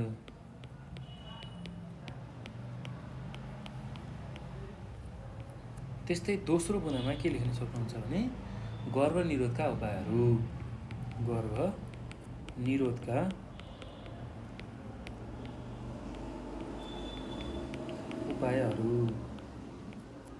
त्यस्तै तेस्रो बुँदामा चाहिँ जन्मान्तर। ल यति कुराहरू तपाईँहरूले लेख्न सक्नुहुन्छ है त। अब यसको व्याख्या हामीले गर्नुपर्ने छ, वर्णन गर्नुपर्ने छ र यसको वर्णन म गर्छु, तपाईँहरूले सुनेर चाहिँ यसलाई लेख्न सक्नुहुन्छ है त। ल महिला सशक्तिकरणमा के लेख्न सकिन्छ भने महिलाको क्षमता, सिप र सृजनाको स्तर वृद्धि गर्ने प्रक्रिया महिला सशक्तिकरण हो। महिला सशक्तिकरणका लागि शिक्षाले मात्रै प्रमुख भूमिका निर्वाह गर्न सक्ने भएको हुँदा महिलालाई शिक्षा दिनुपर्ने चाहिँ हामीले त्यो कुरामा बढी जोड दिनुपर्छ। महिलालाई शिक्षामा बढी जोड दिनुपर्छ। महिला शिक्षामा जोड दिन थालेपछि उनीहरूको प्रजनन, स्वास्थ्य तथा कुनै कार्यको निर्णय गर्ने कुरामा त्यसको प्रभाव पर्छ। जब महिलाहरू शिक्षित हुन्छन्, उनीहरूलाई थाहा हुन्छ विवाहको उमेर कुन हो, त्यसै गरी प्रजननको उमेर कुन हो, कुन समयमा चाहिँ प्रजनन अथवा सुरु हुन्छ र कुन समयमा चाहिँ बच्चा जन्माउँदा सबैभन्दा राम्रो हुन्छ, त्यो सबैको बारेमा उनीहरूलाई थाहा हुन्छ यदि महिलालाई शिक्षा दिइयो भने है त। त्यो कुरा हामीले बुझ्नुपर्छ। र यसबाट अब परिवारको योजना तर्जुमा गर्न पनि महिलाले सक्रिय भूमिका निर्वाह गर्न सक्ने हुन्छन् र यसको प्रत्यक्ष प्रभाव भनेको जनसङ्ख्या वृद्धि नियन्त्रणमा पर्दछ भनेर हामीले लेख्न सक्छौँ है त। ल यति कुरा महिला सशक्तिकरणमा तपाईँहरूले लेख्न सक्नुहुन्छ। त्यस्तै अब अर्कोमा छ गर्भनिरोधका उपायहरू। जनसङ्ख्या व्यवस्थापनको अर्को उपायमा गर्भनिरोधका उपायहरू। अब यसमा के कुराहरू हामीले लेख्न सक्छौँ भने नेपालको सन्दर्भमा जनसङ्ख्या वृद्धि रोक्न अपनाइने विभिन्न उपायहरूमध्ये गर्भनिरोधका साधनको प्रयोग पनि एक हो। गर्भनिरोधका साधनहरूले कुनै कृत्रिम साधन, त्यस्तै गरेर उपकरण, विधि वा रासायनिक पदार्थको प्रयोगबाट महिलाबाट निस्कने अण्ड र पुरुषबाट निस्कने शुक्रकीट बीच सम्बन्ध हुन दिँदैन। गर्भनिरोधका विभिन्न स्थायी तथा अस्थायी साधनहरूको प्रयोगबाट गर्भधारण हुन पाउँदैन र फलस्वरूप जनसङ्ख्या वृद्धि दरमा कमी आउँछ भनेर हामीले लेख्न सक्छौँ है त। ल यति कुरा तपाईँहरूले लेख्नु होला। अब अर्को छ जन्मान्तर। ल जन्मान्तरले चाहिँ कसरी जनसङ्ख्या व्यवस्थापनमा सहयोग पुर्याउँछ त्यसलाई पनि हामीले हेर्छौँ र कसरी यसमा लेख्न सकिन्छ भने छिटो बच्चा नजन्माई एउटा बच्चा जन्मिसकेपछि अर्को बच्चा नजन्मदासम्मको अवधिलाई हामी जन्मान्तर भनेर बुझ्छौँ र जन्मान्तर चाहिँ विशेष गरेर 4 देखि 5 वर्षको भएमा आमा र शिशु दुवैको स्वास्थ्य स्थिति राम्रो हुन्छ। एउटा बच्चा जन्मेपछि अर्को बच्चा नजन्मिने जुन उमेर छ, अर्को बच्चा जन्माउनु अगाडिको उमेर, त्यो चाहिँ लगभग 4-5 वर्षको हुनुपर्ने छ। यसरी पहिलो र दोस्रो सन्तानका बिचमा दम्पतिले चाहना अनुसारको समय फरक पारी बच्चा जन्माउँदा बच्चा जन्मने अवधि ढिलो हुन गए जनसङ्ख्या वृद्धिमा पनि यसले सहयोग पुर्याउँछ। जनसङ्ख्या वृद्धिको जुन रोक्नुपर्ने थियो, जनसङ्ख्यालाई वृद्धिलाई रोक्ने जुन प्रक्रिया छ त्यसलाई रोक्न सहयोग पुर्याउँछ है। जनसङ्ख्या वृद्धिलाई त यसले रोक्न चाहिँ सहयोग पुर्याउँछ। जनसङ्ख्या वृद्धि गराउने होइन, जनसङ्ख्यालाई रोक्न चाहिँ यसले सहयोग गर्दछ। यसका साथै उपयुक्त अन्तरमा जन्मेको बच्चा शारीरिक, मानसिक तथा बौद्धिक रूपमा सबल भई गुणस्तरीय जीवन निर्माणमा ठुलो सहयोग पुग्दछ अथवा योगदान पुग्दछ। परिवारका अन्य सदस्यलाई समेत फाइदा यसबाट पुग्दछ भनेर हामीले यसमा लेख्न सक्छौँ है त। ल, यति कुरा तपाईँहरूले चाहिँ सजिलैसँग लेख्नुहुन्छ र यो उत्तरहरू चाहिँ मैले यहाँ व्याख्या गरेँ र त्यही व्याख्यालाई सुनेर तपाईँहरूले सजिलै लेख्न सक्नुहुन्छ है त। ल, यति कुरा तपाईँहरूले लेख्नु होला। र अब यो पछि हामी अर्को प्रश्नमा जान्छौँ। अर्को प्रश्न के छ भन्दाखेरि प्रश्न नम्बर 22मा गुणस्तरीय जीवनका आधारहरू के हुन्, नेपालमा कुन चाहिँ आधारले प्रमुख भूमिका खेल्दछ भनेर चाहिँ हामीलाई सोधेको छ। ल, अब गुणस्तरीय जीवनका केही आधारहरू छन्, आवश्यक आधारहरू, त्यसलाई हामी सुरुमा लेख्छौँ र त्यसमा सबैभन्दा बढी भूमिका खेल्ने नेपालको सन्दर्भमा कुन चाहिँले हो त्यो पनि लेख्छौँ है त। ल, अब यसको उत्तरमा कसरी लेख्न सकिन्छ भने प्रश्न नम्बर 22को उत्तरमा गुणस्तरीय जीवनमा अथवा गुणस्तरीय जीवनको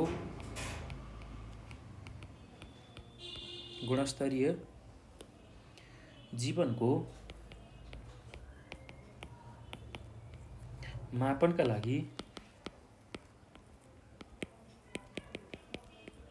लागि आवश्यक आधारहरू।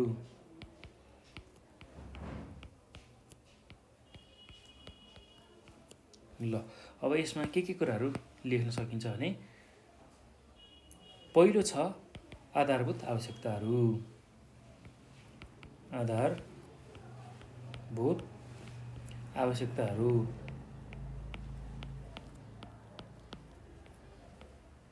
ल, त्यस्तै गरेर दोस्रोमा के पर्छ भन्दा भौतिक जीवन स्तरका सूचकहरू। भौतिक जीवन स्तरका सूचकहरू। त्यस्तै तेस्रोमा छ मानव विकास सूचकाङ्क।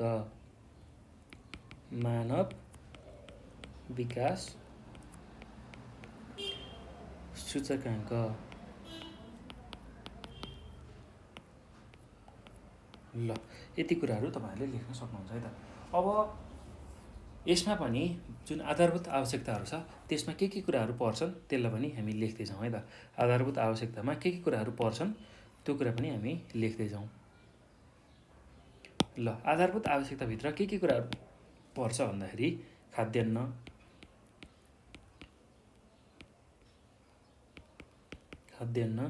त्यस्तै गरेर लत्ता कपडा,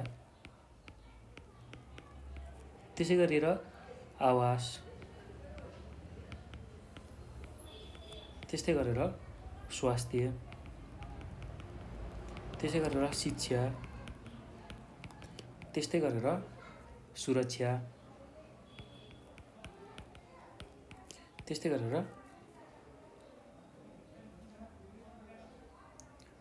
खानेपानी तथा सरसफाइ,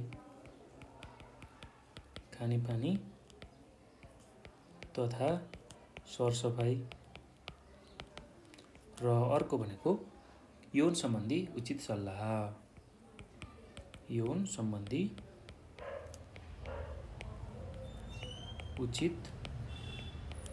सल्लाह। ल यति कुरा हामीले लेख्नु पर्यो है त। अब अर्को छ भौतिक जीवनका सूचकहरूमा के भौतिक जीवन स्तरका सूचकहरूमा के कुराहरू पर्छन् त्यसलाई पनि हामी थोरै लेखौँ। ल भौतिक जीवन स्तरका सूचकमा के कुराहरू पर्छ भन्दाखेरि 5 वर्ष मुनिको बाल मृत्यु, 5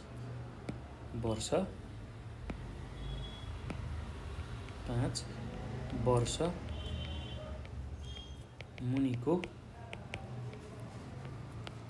बाल मृत्यु।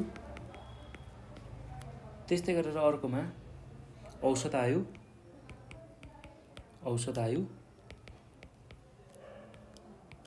त्यस्तै अर्को भनेको साक्षरता। ल त्यस्तै अब मानव विकासका सूचकाङ्कमा के कुराहरू पर्छ भन्दाखेरि सरदर आयु,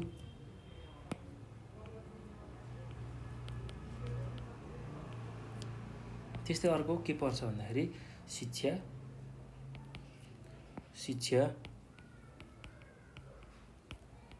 त्यस्तै अर्कोमा आय आर्जन। ल यति कुरा तपाईँहरूले लेख्नु होला है। अब यो पछि फेरि हामीलाई अर्को के सोधेको छ भन्दाखेरि नेपालमा कुन चाहिँ आधारले प्रमुख भूमिका खेल्छ भनेर सोधेको छ। र नेपालमा विशेष गरेर मानव विकास सूचकाङ्कले चाहिँ मुख्य भूमिका खेल्दछ। ल अब यसकै बारेमा म व्याख्या गर्छु, यसलाई ध्यानपूर्वक तपाईँहरूले सुन्नु होला है। कसरी चाहिँ मानव विकास सूचकाङ्कले चाहिँ नेपालको सन्दर्भमा गुणस्तरीय जीवनमा चाहिँ यसले प्रभाव पार्छ अथवा ठुलो भूमिका खेल्छ त्यो कुरा हामीले बुझौँ। ल अब यसमा के लेख्न सकिन्छ भने नेपालमा मानव विकास सूचकाङ्क आधारले प्रमुख भूमिका खेल्दछ। गुणस्तरीय जीवन र मानव विकास एक अर्काका परिपूरक हुन्। मानव विकास प्रतिवेदनले प्रत्येक देशको मानव विकासको अवस्था अध्ययन गरी उच्चदेखि न्यून विकासको श्रेणी निर्धारण गर्छ। मानव विकास सूचकाङ्कले विभिन्न देशहरूमा मानव विकासको अवस्था कस्तो छ भन्ने कुराको तुलनात्मक अध्ययन गर्न सहयोग पुर्याउँछ। यसले कुनै देशको विगत र वर्तमानको मानव विकासको अवस्था तुलना गर्न पनि सहयोग गर्दछ। मानव विकास सूचकाङ्कबाट मानव विकासको क्षेत्रमा गर्नुपर्ने कार्यहरूको पहिचान र कार्यालयका लागि राज्य वा सरकारलाई नीति नियम बनाउन र तिनलाई लागू गर्न र गराउन पनि सहयोग मिल्छ। त्यस्तै यसले सरदर आयु, शिक्षा र आय आर्जनलाई आधार मानी विभिन्न देशको मानव विकास सूचकाङ्क निर्धारण गर्छ।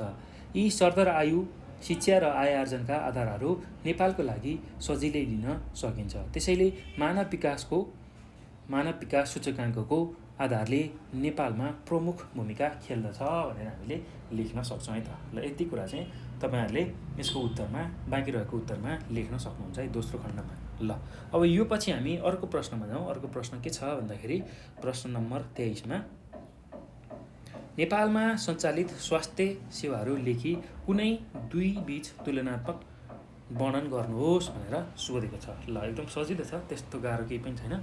अब नेपालमा सञ्चालित स्वास्थ्य सेवाहरू कुन कुन हुन् त्यो हामीले सुरुमा लेख्छौँ र त्यसमा हामीले तुलनात्मक रूपमा त्यसलाई व्याख्या गर्नुपर्ने छ, त्यसलाई वर्णन गर्नुपर्ने छ है त। ल अब यसमा कसरी लेख्न सकिन्छ भने ल अब नेपालमा सञ्चालित स्वास्थ्य सेवाहरूमा के छन् भन्दाखेरि निरोधात्मक स्वास्थ्य सेवा, त्यस्तै गरेर उपचारात्मक स्वास्थ्य सेवा, त्यसै गरेर अर्कोमा प्रवर्धनात्मक स्वास्थ्य सेवा र त्यस्तै गरेर अर्कोमा पुनर्स्थापनात्मक ती स्वास्थ्य सेवा छन्। ल त्यही कुरालाई हामी बुदागत रूपमा लेख्दै जाउँ है त। ल प्रश्न नम्बर 23को उत्तरमा के लेख्न सकिन्छ भने नेपालमा सञ्चालित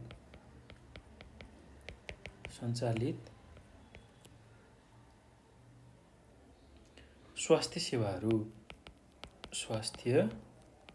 सेवाहरू। ल अब पहिलो के छ भन्दाखेरि पहिलोमा हामी के लेख्न सक्छौँ भन्दा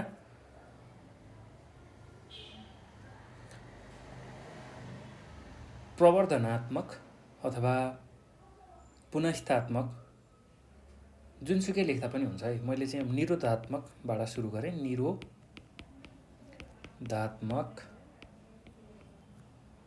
स्वास्थ्य सेवा। त्यस्तै दोस्रोमा छ उपचारात्मक स्वास्थ्य सेवा, उपचारात्मक स्वास्थ्य सेवा। त्यस्तै तेस्रोमा छ प्रवर्धनात्मक स्वास्थ्य सेवा, प्रवर्धनात्मक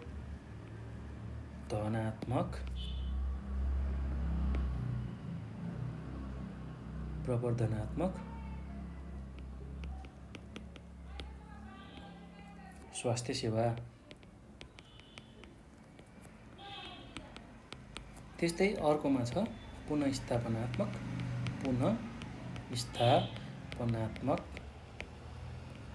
स्वास्थ्य सेवा।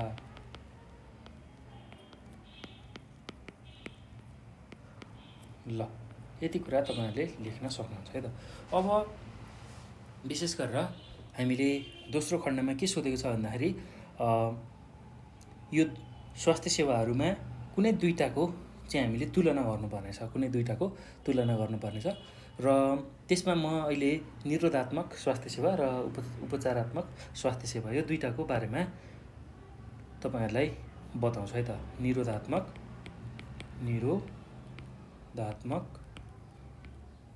स्वास्थ्य सेवा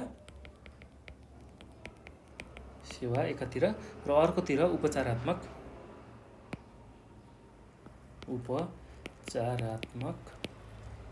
स्वास्थ्य सेवा।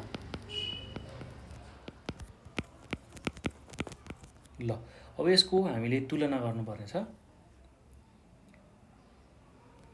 ल अब निरोधात्मक स्वास्थ्य सेवामा के कुरा लेख्न सकिन्छ भने अब त्यसलाई व्याख्या गर्न सकिन्छ। कस्तो हो निरोधात्मक स्वास्थ्य सेवा भनेको भन्दाखेरि रोग लाग्नुभन्दा अगाडि रोगका कारणहरू वा परिस्थितिलाई घटाउन वा निर्मूल पार्न अपनाइने क्रियाकलाप वा प्रदान गरिने सेवालाई हामी निरोधात्मक स्वास्थ्य सेवा भनेर भन्छौँ है त। ल त्यो कुरा तपाईहरुले लेख्न सक्नुहुन्छ। र अब उपचारात्मक स्वास्थ्य सेवामा के लेख्न सकिन्छ भने रोग लागिसकेपछि रोग निको पार्नका लागि गरिने स्वास्थ्य सेवालाई उपचारात्मक स्वास्थ्य सेवा भनेर भनिन्छ। एउटामा रोगै लाग्न नदिने, अर्कोमा रोग लागेपछि उपचार गर्ने। ल यो कुरा एकदम सहज छ है बुझ्नुलाई। ल पहिलो बुँदामा यति कुराहरू लेख्न सक्नुहुन्छ है। ल अब म यसको उत्तर लेखाउन भनिदिन्छु किनभने यसको उत्तर एकदमै लामो हुनेवाला छ। त्यो हुँदाखेरि यसको उत्तर म बरु दोहोऱ्याइदिन्छु, चाहिँ तपाईहरुले चाहिँ एकदम ध्यानपूर्वक सुन्नु होला र सुनेकै आधारमा लेख्न सकिने खालको उत्तरहरू छ। त्यो हुँदाखेरि अब निरोधात्मक स्वास्थ्य सेवा हामीले व्याख्या गरिसक्यौँ। के रहेछ त भन्दाखेरि पहिलो बुँदामा के लेख्न सक्नुहुन्छ भन्दा रोग लाग्नुभन्दा अगाडि रोगका कारणहरू वा परिस्थितिलाई घटाउन वा निर्मूल पार्न अपनाउनु पर्ने क्रियाकलाप वा प्रदान गरिने सेवालाई निरोधात्मक स्वास्थ्य सेवा भनिन्छ भनेर लेख्नु होला है त। त्यस्तै अब उपचारात्मक स्वास्थ्य सेवामा के लेख्न सकिन्छ भने रोग लागेपछि रोग निको पार्नका लागि गरिने स्वास्थ्य सेवालाई उपचारात्मक स्वास्थ्य सेवा भनेर भनिन्छ भनेर हामीले लेख्न सक्छौँ है त। ल पहिलो बुँदामा यो कुरा लेख्नु होला। अब दोस्रो बुँदामा के लेख्नु होला भने निरोधात्मक स्वास्थ्य सेवा रोग लागेपछि उपचार गर्नुभन्दा रोग नै लाग्न नदिनु राम्रो भन्ने सिद्धान्तमा आधारित छ भनेर हामीले लेख्न सक्छौँ है त। निरोधात्मक स्वास्थ्य सेवा रोग लागेपछि उपचार गर्नुभन्दा रोगै लाग्न नदिनु राम्रो भन्ने सिद्धान्तमा आधारित छ। त्यस्तै अब उपचारात्मक स्वास्थ्य सेवामा के लेख्न सकिन्छ भने उपचारात्मक स्वास्थ्य सेवा रोग लागेपछि उपचार गर्नुपर्छ भन्ने सिद्धान्तमा आधारित छ। रोग लागिसकेपछि चाहिँ हामीले त्यसको उपचार गर्नुपर्छ भन्ने खालको सिद्धान्तमा आधारित छ भनेर हामीले लेख्न सक्छौँ है त। अब तेस्रो बुँदामा निरोधात्मक स्वास्थ्य सेवामा के लेख्न सकिन्छ भने रोगहरू विरुद्ध विभिन्न खोपहरू दिनु, स्वस्थ वातावरण बनाउनु, स्वास्थ्य शिक्षा दिनु आदि कार्य निरोधात्मक स्वास्थ्य सेवामा पर्दछ भनेर हामीले भन्न सक्छौँ है त। त्यस्तै गरी शरीर रोग लागेका व्यक्तिहरूबाट सो रोग अरूलाई फैलिन नदिई उपायहरू अवलम्बन गर्नु जस्ता कुराहरू पनि निरोधात्मक स्वास्थ्य सेवा अन्तर्गत पर्दछ भनेर हामीले लेख्न सक्छौँ है त। ल त्यस्तै अब उपचारात्मक स्वास्थ्य सेवामा अर्को के लेख्न सकिन्छ भन्दाखेरि यस सेवा अन्तर्गत रोगका कारण पत्ता लगाउने, त्यस्तै रोगबाट ग्रसित व्यक्तिलाई उचित उपचार गर्ने, समुदायका अथवा समुदायमा फैलिएका महामारी रोगहरू नियन्त्रण गर्ने आदि कार्यहरू पर्दछन् भनेर हामीले लेख्न सक्छौँ है त। ल त्यस्तै अब अर्को बुँदामा निरोधात्मक स्वास्थ्य सेवामा के लेख्न सकिन्छ भने यस किसिमको निरोधात्मक स्वास्थ्य सेवा प्रदान गर्न सरकारी उपस्वास्थ्य चौकीदेखि लिएर अस्पतालसम्मको व्यवस्था गरिएको छ भनेर हामीले लेख्न सक्छौँ है त। ल अब यस किसिमको निरोधात्मक स्वास्थ्य सेवा प्रदान गर्न सरकारी उपस्वास्थ्य चौकीदेखि अस्पतालसम्मको व्यवस्था गरिएको छ भनेर निरोधात्मक स्वास्थ्यमा लेख्न सक्छौँ। अब त्यस्तै उपचारात्मक स्वास्थ्यमा के लेख्न सकिन्छ भने यस किसिमको उपचारात्मक स्वास्थ्य सेवा प्रदान गर्न उपस्वास्थ्य चौकीदेखि लिएर अस्पतालसम्मको व्यवस्था गरिएको छ। त्यसै गरी निजी अस्पताल तथा नर्सिङ होमहरू पनि उपचारात्मक स्वास्थ्य सेवा प्रदान गर्नका लागि खोलिएका छन् भनेर हामीले लेख्न सक्छौँ है त।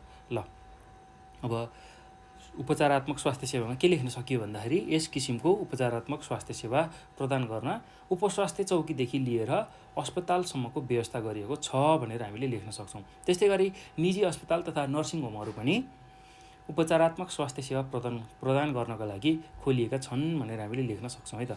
अब अर्को बुँदा निरोधात्मक स्वास्थ्य सेवाको अर्को बुँदामा हामीले के लेख्न सक्छौँ भन्दाखेरि यस किसिमको निरोधात्मक स्वास्थ्य सेवा प्रदान गर्दा यो एकदम सस्तो सेवा हो भनेर हामीले लेख्न सक्छौँ है त। जुन यो निरोधात्मक स्वास्थ्य सेवा हो यो एकदम सस्तो खालको स्वास्थ्य सेवा हो र निरोधात्मक स्वास्थ्य सेवा स्वास्थ्यमा अलि बढी हामीले ध्यान पुर्याउन सकेमा हामी विभिन्न रोगहरूबाट बच्न सक्छौँ भनेर हामीले लेख्न सक्छौँ है त। ल जुन हामीले निरोधात्मक स्वास्थ्य सेवाको चर्चा गरेका छौँ त्यो एकदम सस्तो खालको स्वास्थ्य सेवा है, एकदम सस्तो खालको कम खर्चिलो स्वास्थ्य सेवा हो। र यदि हामीले हाम्रो स्वास्थ्यमा अलि बढी ध्यान दियौँ भने हामीहरू विभिन्न रोगबाट बच्न सक्छौँ, त्यो कुरा हामीले लेख्न सक्छौँ। र अब यता उपचारात्मक स्वास्थ्य सेवामा के लेख्न सकिन्छ भन्दाखेरि यदि हामीले रोगको बारेमा अनभिज्ञ भयौँ, त्यसै गरी खानपानको बारेमा अनभिज्ञ भयौँ भने हामीलाई रोग लाग्छ। त्यो रोग लागेपछि उपचार गर्नुपर्ने हुन्छ र त्यो उपचार एकदम खर्चिलो हुन्छ है। उपचार खर्चिलो स्वास्थ्य सेवा अन्तर्गत पर्छ र यसमा विभिन्न स्वास्थ्य विशेषज्ञ त्यस्तै गरी आधुनिक उपकरण तथा औषधिको खाँचो पर्छ भनेर हामीले लेख्न सक्छौँ है त। ल एकदम सजिलो छ, त्यस्तो गाह्रो केही पनि छैन। यति कुराहरूलाई तपाईँहरूले बुँदागत रूपमा लेख्दै जानु होला। मैले यसको उत्तर भनिदिएँ तपाईँहरूलाई सजिलो होस् र भिडियो पनि छोटो होस् र हेर्न पनि सहज होस् भनेर, र त्यो तपाईँहरूले गर्नु होला है त। ल अब यो पछि हामी प्रश्न नम्बर 24मा हाम्रो अन्तिम प्रश्न छ त्यसमा जान्छौँ। प्रश्न नम्बर 24मा ल यसमा के छ भन्दाखेरि 2 वर्षसम्मका बच्चाहरूको लागि आवश्यक पर्ने पोषणयुक्त खानाको खाका तयार पार्नुहोस् भनेर सोधेको छ। 2 वर्षसम्मका बच्चाहरूको लागि आवश्यक पर्ने खानाको जुन पोषणयुक्त खाना छ त्यसको खाका तयार पार्नुहोस् भनेर भनेको छ। ल अब त्यसको तालिका हामी बनाउँछौँ, त्यसलाई पनि तपाईँहरूले हेर्नु होला र तालिका अगाडि म केही कुराहरू भन्छु, त्यसलाई पनि तपाईँहरूले ध्यानपूर्वक सुन्नु होला र त्यही कुरा लेख्नु होला है त। अब हामीले यसमा के कुरा बुझ्नुपर्छ भने यो प्रश्नको उत्तर लेख्दाखेरि र यसलाई कसरी लेख्न सकिन्छ म यसलाई व्याख्या गर्दैछु, एकदम ध्यानपूर्वक सुन्नु होला है त। र शिशुहरूलाई सबभन्दा राम्रो र अमूल्य खाना भनेको आमाको दुध नै हो। जब बच्चा जन्मिन्छ, बच्चा जन्मिने बित्तिकै त्यति बेला आमाको स्तनबाट आउने जुन बिगौती दुध छ त्यो शिशुलाई दिइयो, अर्थात् शिशुले त्यो दुध खायो भने शिशु विभिन्न रोगबाट बच्न सक्छ। किनभने आमाको दुध सबैभन्दा पहिला आउने जुन बिगौती दुध छ त्यो सबैभन्दा पोषिलो र रोगसँग लड्न सक्ने खालको क्षमता भएको, त्यस्तो खालको गुण भएको दुध हुन्छ है त। त्यो भएको हुनाले त्यो दुधलाई खेर नफ्यालिकन बच्चालाई चुस्न दिनुपर्छ। त्यस्तै अब शिशुलाई 2-2 घन्टाको फरकमा स्तनपान गराइरहनुपर्छ, 2-2 घन्टाको फरकमा स्तनपान गराइरहनुपर्छ। जन्मेका 4 महिनासम्म आमाको दुध खुवाउन सके बच्चालाई पर्याप्त पोषण प्राप्त हुन्छ। त्यस्तै 5-6 महिनापछि बच्चालाई आमाको दुध पर्याप्त हुँदैन। त्यसपछि हामीले ठोस आहारको व्यवस्था गर्नुपर्छ, ठोस आहारको पनि उसलाई आवश्यकता पर्छ। त्यसैले बच्चा 5-6 महिना भएपछि आमाको दुधको साथै थप पौष्टिक आहारहरू खुवाउन सुरु गर्नुपर्छ। थप आहार सुरु गर्दा सुरुमा झोल वा नरम रूपमा दिनुपर्छ। बच्चा ठुलो हुँदै जाने क्रममा आमाको दुधले मात्र आवश्यकता पुरा नहुने भएकाले बच्चाको उमेर र तौल बमोजिम थप खानेकुराहरू बढाउँदै लानुपर्छ। अब जन्मेदेखि 2 वर्षसम्मको बालबालिकाहरूलाई चाहिँ अथवा बच्चाहरूलाई आवश्यक पर्ने पोषण सामग्रीको चाहिँ तालिका हामीले बनाउनु पर्नेछ। यति कुरा लेखिसकेपछि यति कुरा तपाईँहरूले लेख्नुहोला र यो पछि हामी तालिका बनाउँछौँ।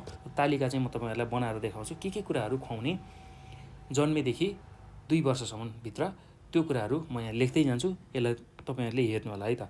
ल, प्रश्न नम्बर 24 को मैले अब तालिका मात्रै लेखेँ है, माथिको मैले व्याख्या गरिसकेको छु। त्यही कुराहरूलाई तपाईँहरूले लेख्न सक्नुहुन्छ आफ्नो भाषा मिलाएर। ल, अब एकातिर म उमेर राख्छु र अर्कोतिर म खाना।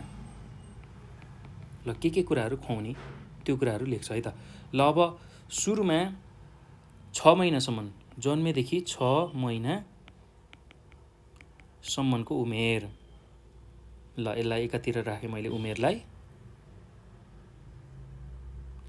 ल, जन्मेदेखि 6 महिनासम्म चाहिँ हामीले कस्तो खालको खानेकुराहरू खुवाउने भन्दाखेरि आमाको दुध मात्रै, आमाको दुध मात्रै है त। त्यस्तै गरेर अब 6 महिनादेखि 7 महिनाको बच्चा हुँदाखेरि चाहिँ उसलाई के खुवाउन सकिन्छ भन्दाखेरि आमाको दुध। अब आमाको दुध त छुटाउनै भएन। आमाको दुध खुवाइसकेपछि उसलाई अरू के खुवाउन सकिन्छ भन्दाखेरि लिटो, त्यस्तै गरी गाई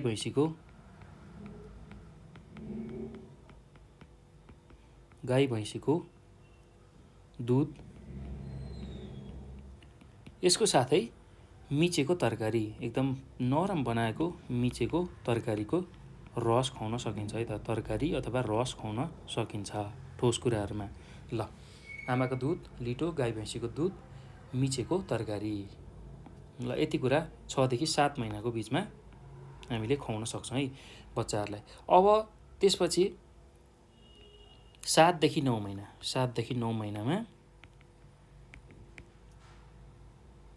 चाहिँ हामीले के खुवाउन सक्छौँ भन्दाखेरि आमाको दुध, लिटो, गाई भैँसीको दुध, अब मिचेको तरकारी र त्यसमा अर्को कुरा के थप्न सकिन्छ भन्दाखेरि नरम खालका फलफुलहरू। ल, त्यही कुरालाई लेखौँ। ल, यो सँगै अर्को के खुवाउन सकिन्छ भन्दाखेरि नरम फलफुल। ल, अब 9 देखि 12 महिनाको बिचमा के खुवाउन सकिन्छ त्यही कुराहरू हामी लेखौँ है त।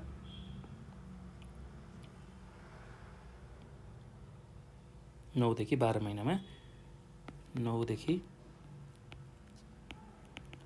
12 महिनासम्म के कुराहरू खुवाउन सकिन्छ भन्दाखेरि आमाको दुध, लिटो, गाई भैँसीको दुध, नरम दाल, भात, तरकारी, नरम फलफुल, मिचेको तरकारी, यो सबै कुराहरू खुवाउन सकिन्छ। माथि उल्लेखित सबै कुराहरू खुवाउन सकिन्छ।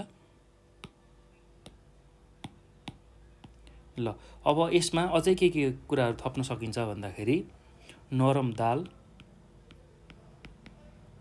त्यस्तै गरेर भात र तरकारी, मिचेको तरकारी पनि अर्को तरकारी पनि त्यति बेला अलिअलि खान सक्ने भइसकेको हुन्छ र सकभर मिचेर उनीहरूलाई चाहिँ एकदम ठोस खुवाउने होइन कि तरलकै रूपमा खुवाउन सकिन्छ। अर्ध तरल बनाएर खुवाउँदा सबैभन्दा राम्रो हुन्छ, किनभने उनीहरूको दाँत पलाइसकेको हुन्न, दाँतले चपाउने त्यो सम्भावना नभएको हुनाले सकभर उनीहरूलाई झोलिलो अथवा ठोसमा पनि अलिकति नरम खालको बनाएर खुवाउन सकिन्छ है त। ल, त्यो कुरा याद गर्नु होला। अब त्यसपछि 1 देखि 2 वर्षमा के खुवाउन सकिन्छ भन्दाखेरि 1 देखि 2 वर्षमा चाहिँ हामीले आमाको दुध, अन्न, गेडागुडी, लिटो, नरम दाल, भात, हरियो सागपात, अब दुध, यस्ता खालका कुराहरू खुवाउन सकिन्छ है त। ल, त्यही कुरालाई लेखौँ। आमाको दुध, आमाको दुध त छुटाउनै भएन। त्यस्तै गरेर अन्न, त्यस्तै गरी गेडागुडी, त्यसै गरी लिटो, त्यस्तै गरेर नरम दाल, त्यस्तै गरेर भात, हरियो सागपात,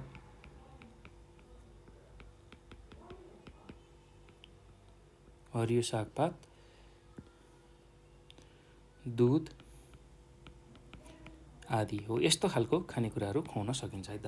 ल यो कुरा हामीले बुझ्नुपर्छ। अब 2 वर्ष पुरा भएपछि बच्चाले घरका अन्य परिवार सरह अन्य खानेकुराहरू खान सक्छ। ल त्यो कुरा पनि तपाईँहरूले लेख्न सक्नुहुन्छ है त। ल यो सँगसँगै भाइ बहिनीहरू हामीले 2074 सालको पूर्वाञ्चल विकास क्षेत्रमा सोधेको प्रश्न र त्यसको उत्तरहरू हामीले यो भिडियोमा हेऱ्यौँ र हामी अब योभन्दा पछाडि चाहिँ मध्यमाञ्चल विकास क्षेत्रमा 2074 सालमा सोधेको प्रश्न र त्यसको उत्तरहरू लिएर आउनेछौँ र त्यसलाई पनि तपाईँहरूले नछुटाइकन हेर्नु होला है त। ल भाइ बहिनीहरू अब एसईको तयारी गर्दै हुनुहुन्छ भने अब जुन मैले यहाँ भनेका कुराहरूलाई चाहिँ एकदम ध्यानपूर्वक तपाईँहरूले सुन्नु होला र केही बुँदाहरू लेखिदिएको छु त्यो बुँदाहरूलाई पनि टिप्नु होला र त्यसलाई मुख्य बुँदाहरूलाई याद गर्नु होला र त्यसकै आधारमा तपाईँहरूले सजिलोसँग त्यसलाई आफ्नै भाषामा व्याख्या गर्न सक्नुहुन्छ। त्यसरी लेख्नुभयो भने र आफ्नो मौलिकता झल्काएर चाहिँ त्यसलाई प्रस्तुत गर्नुभयो भने परीक्षामा तपाईँहरूले पक्कै पनि एसईमा सबैभन्दा राम्रो नम्बर ल्याउन सक्नुहुन्छ है त।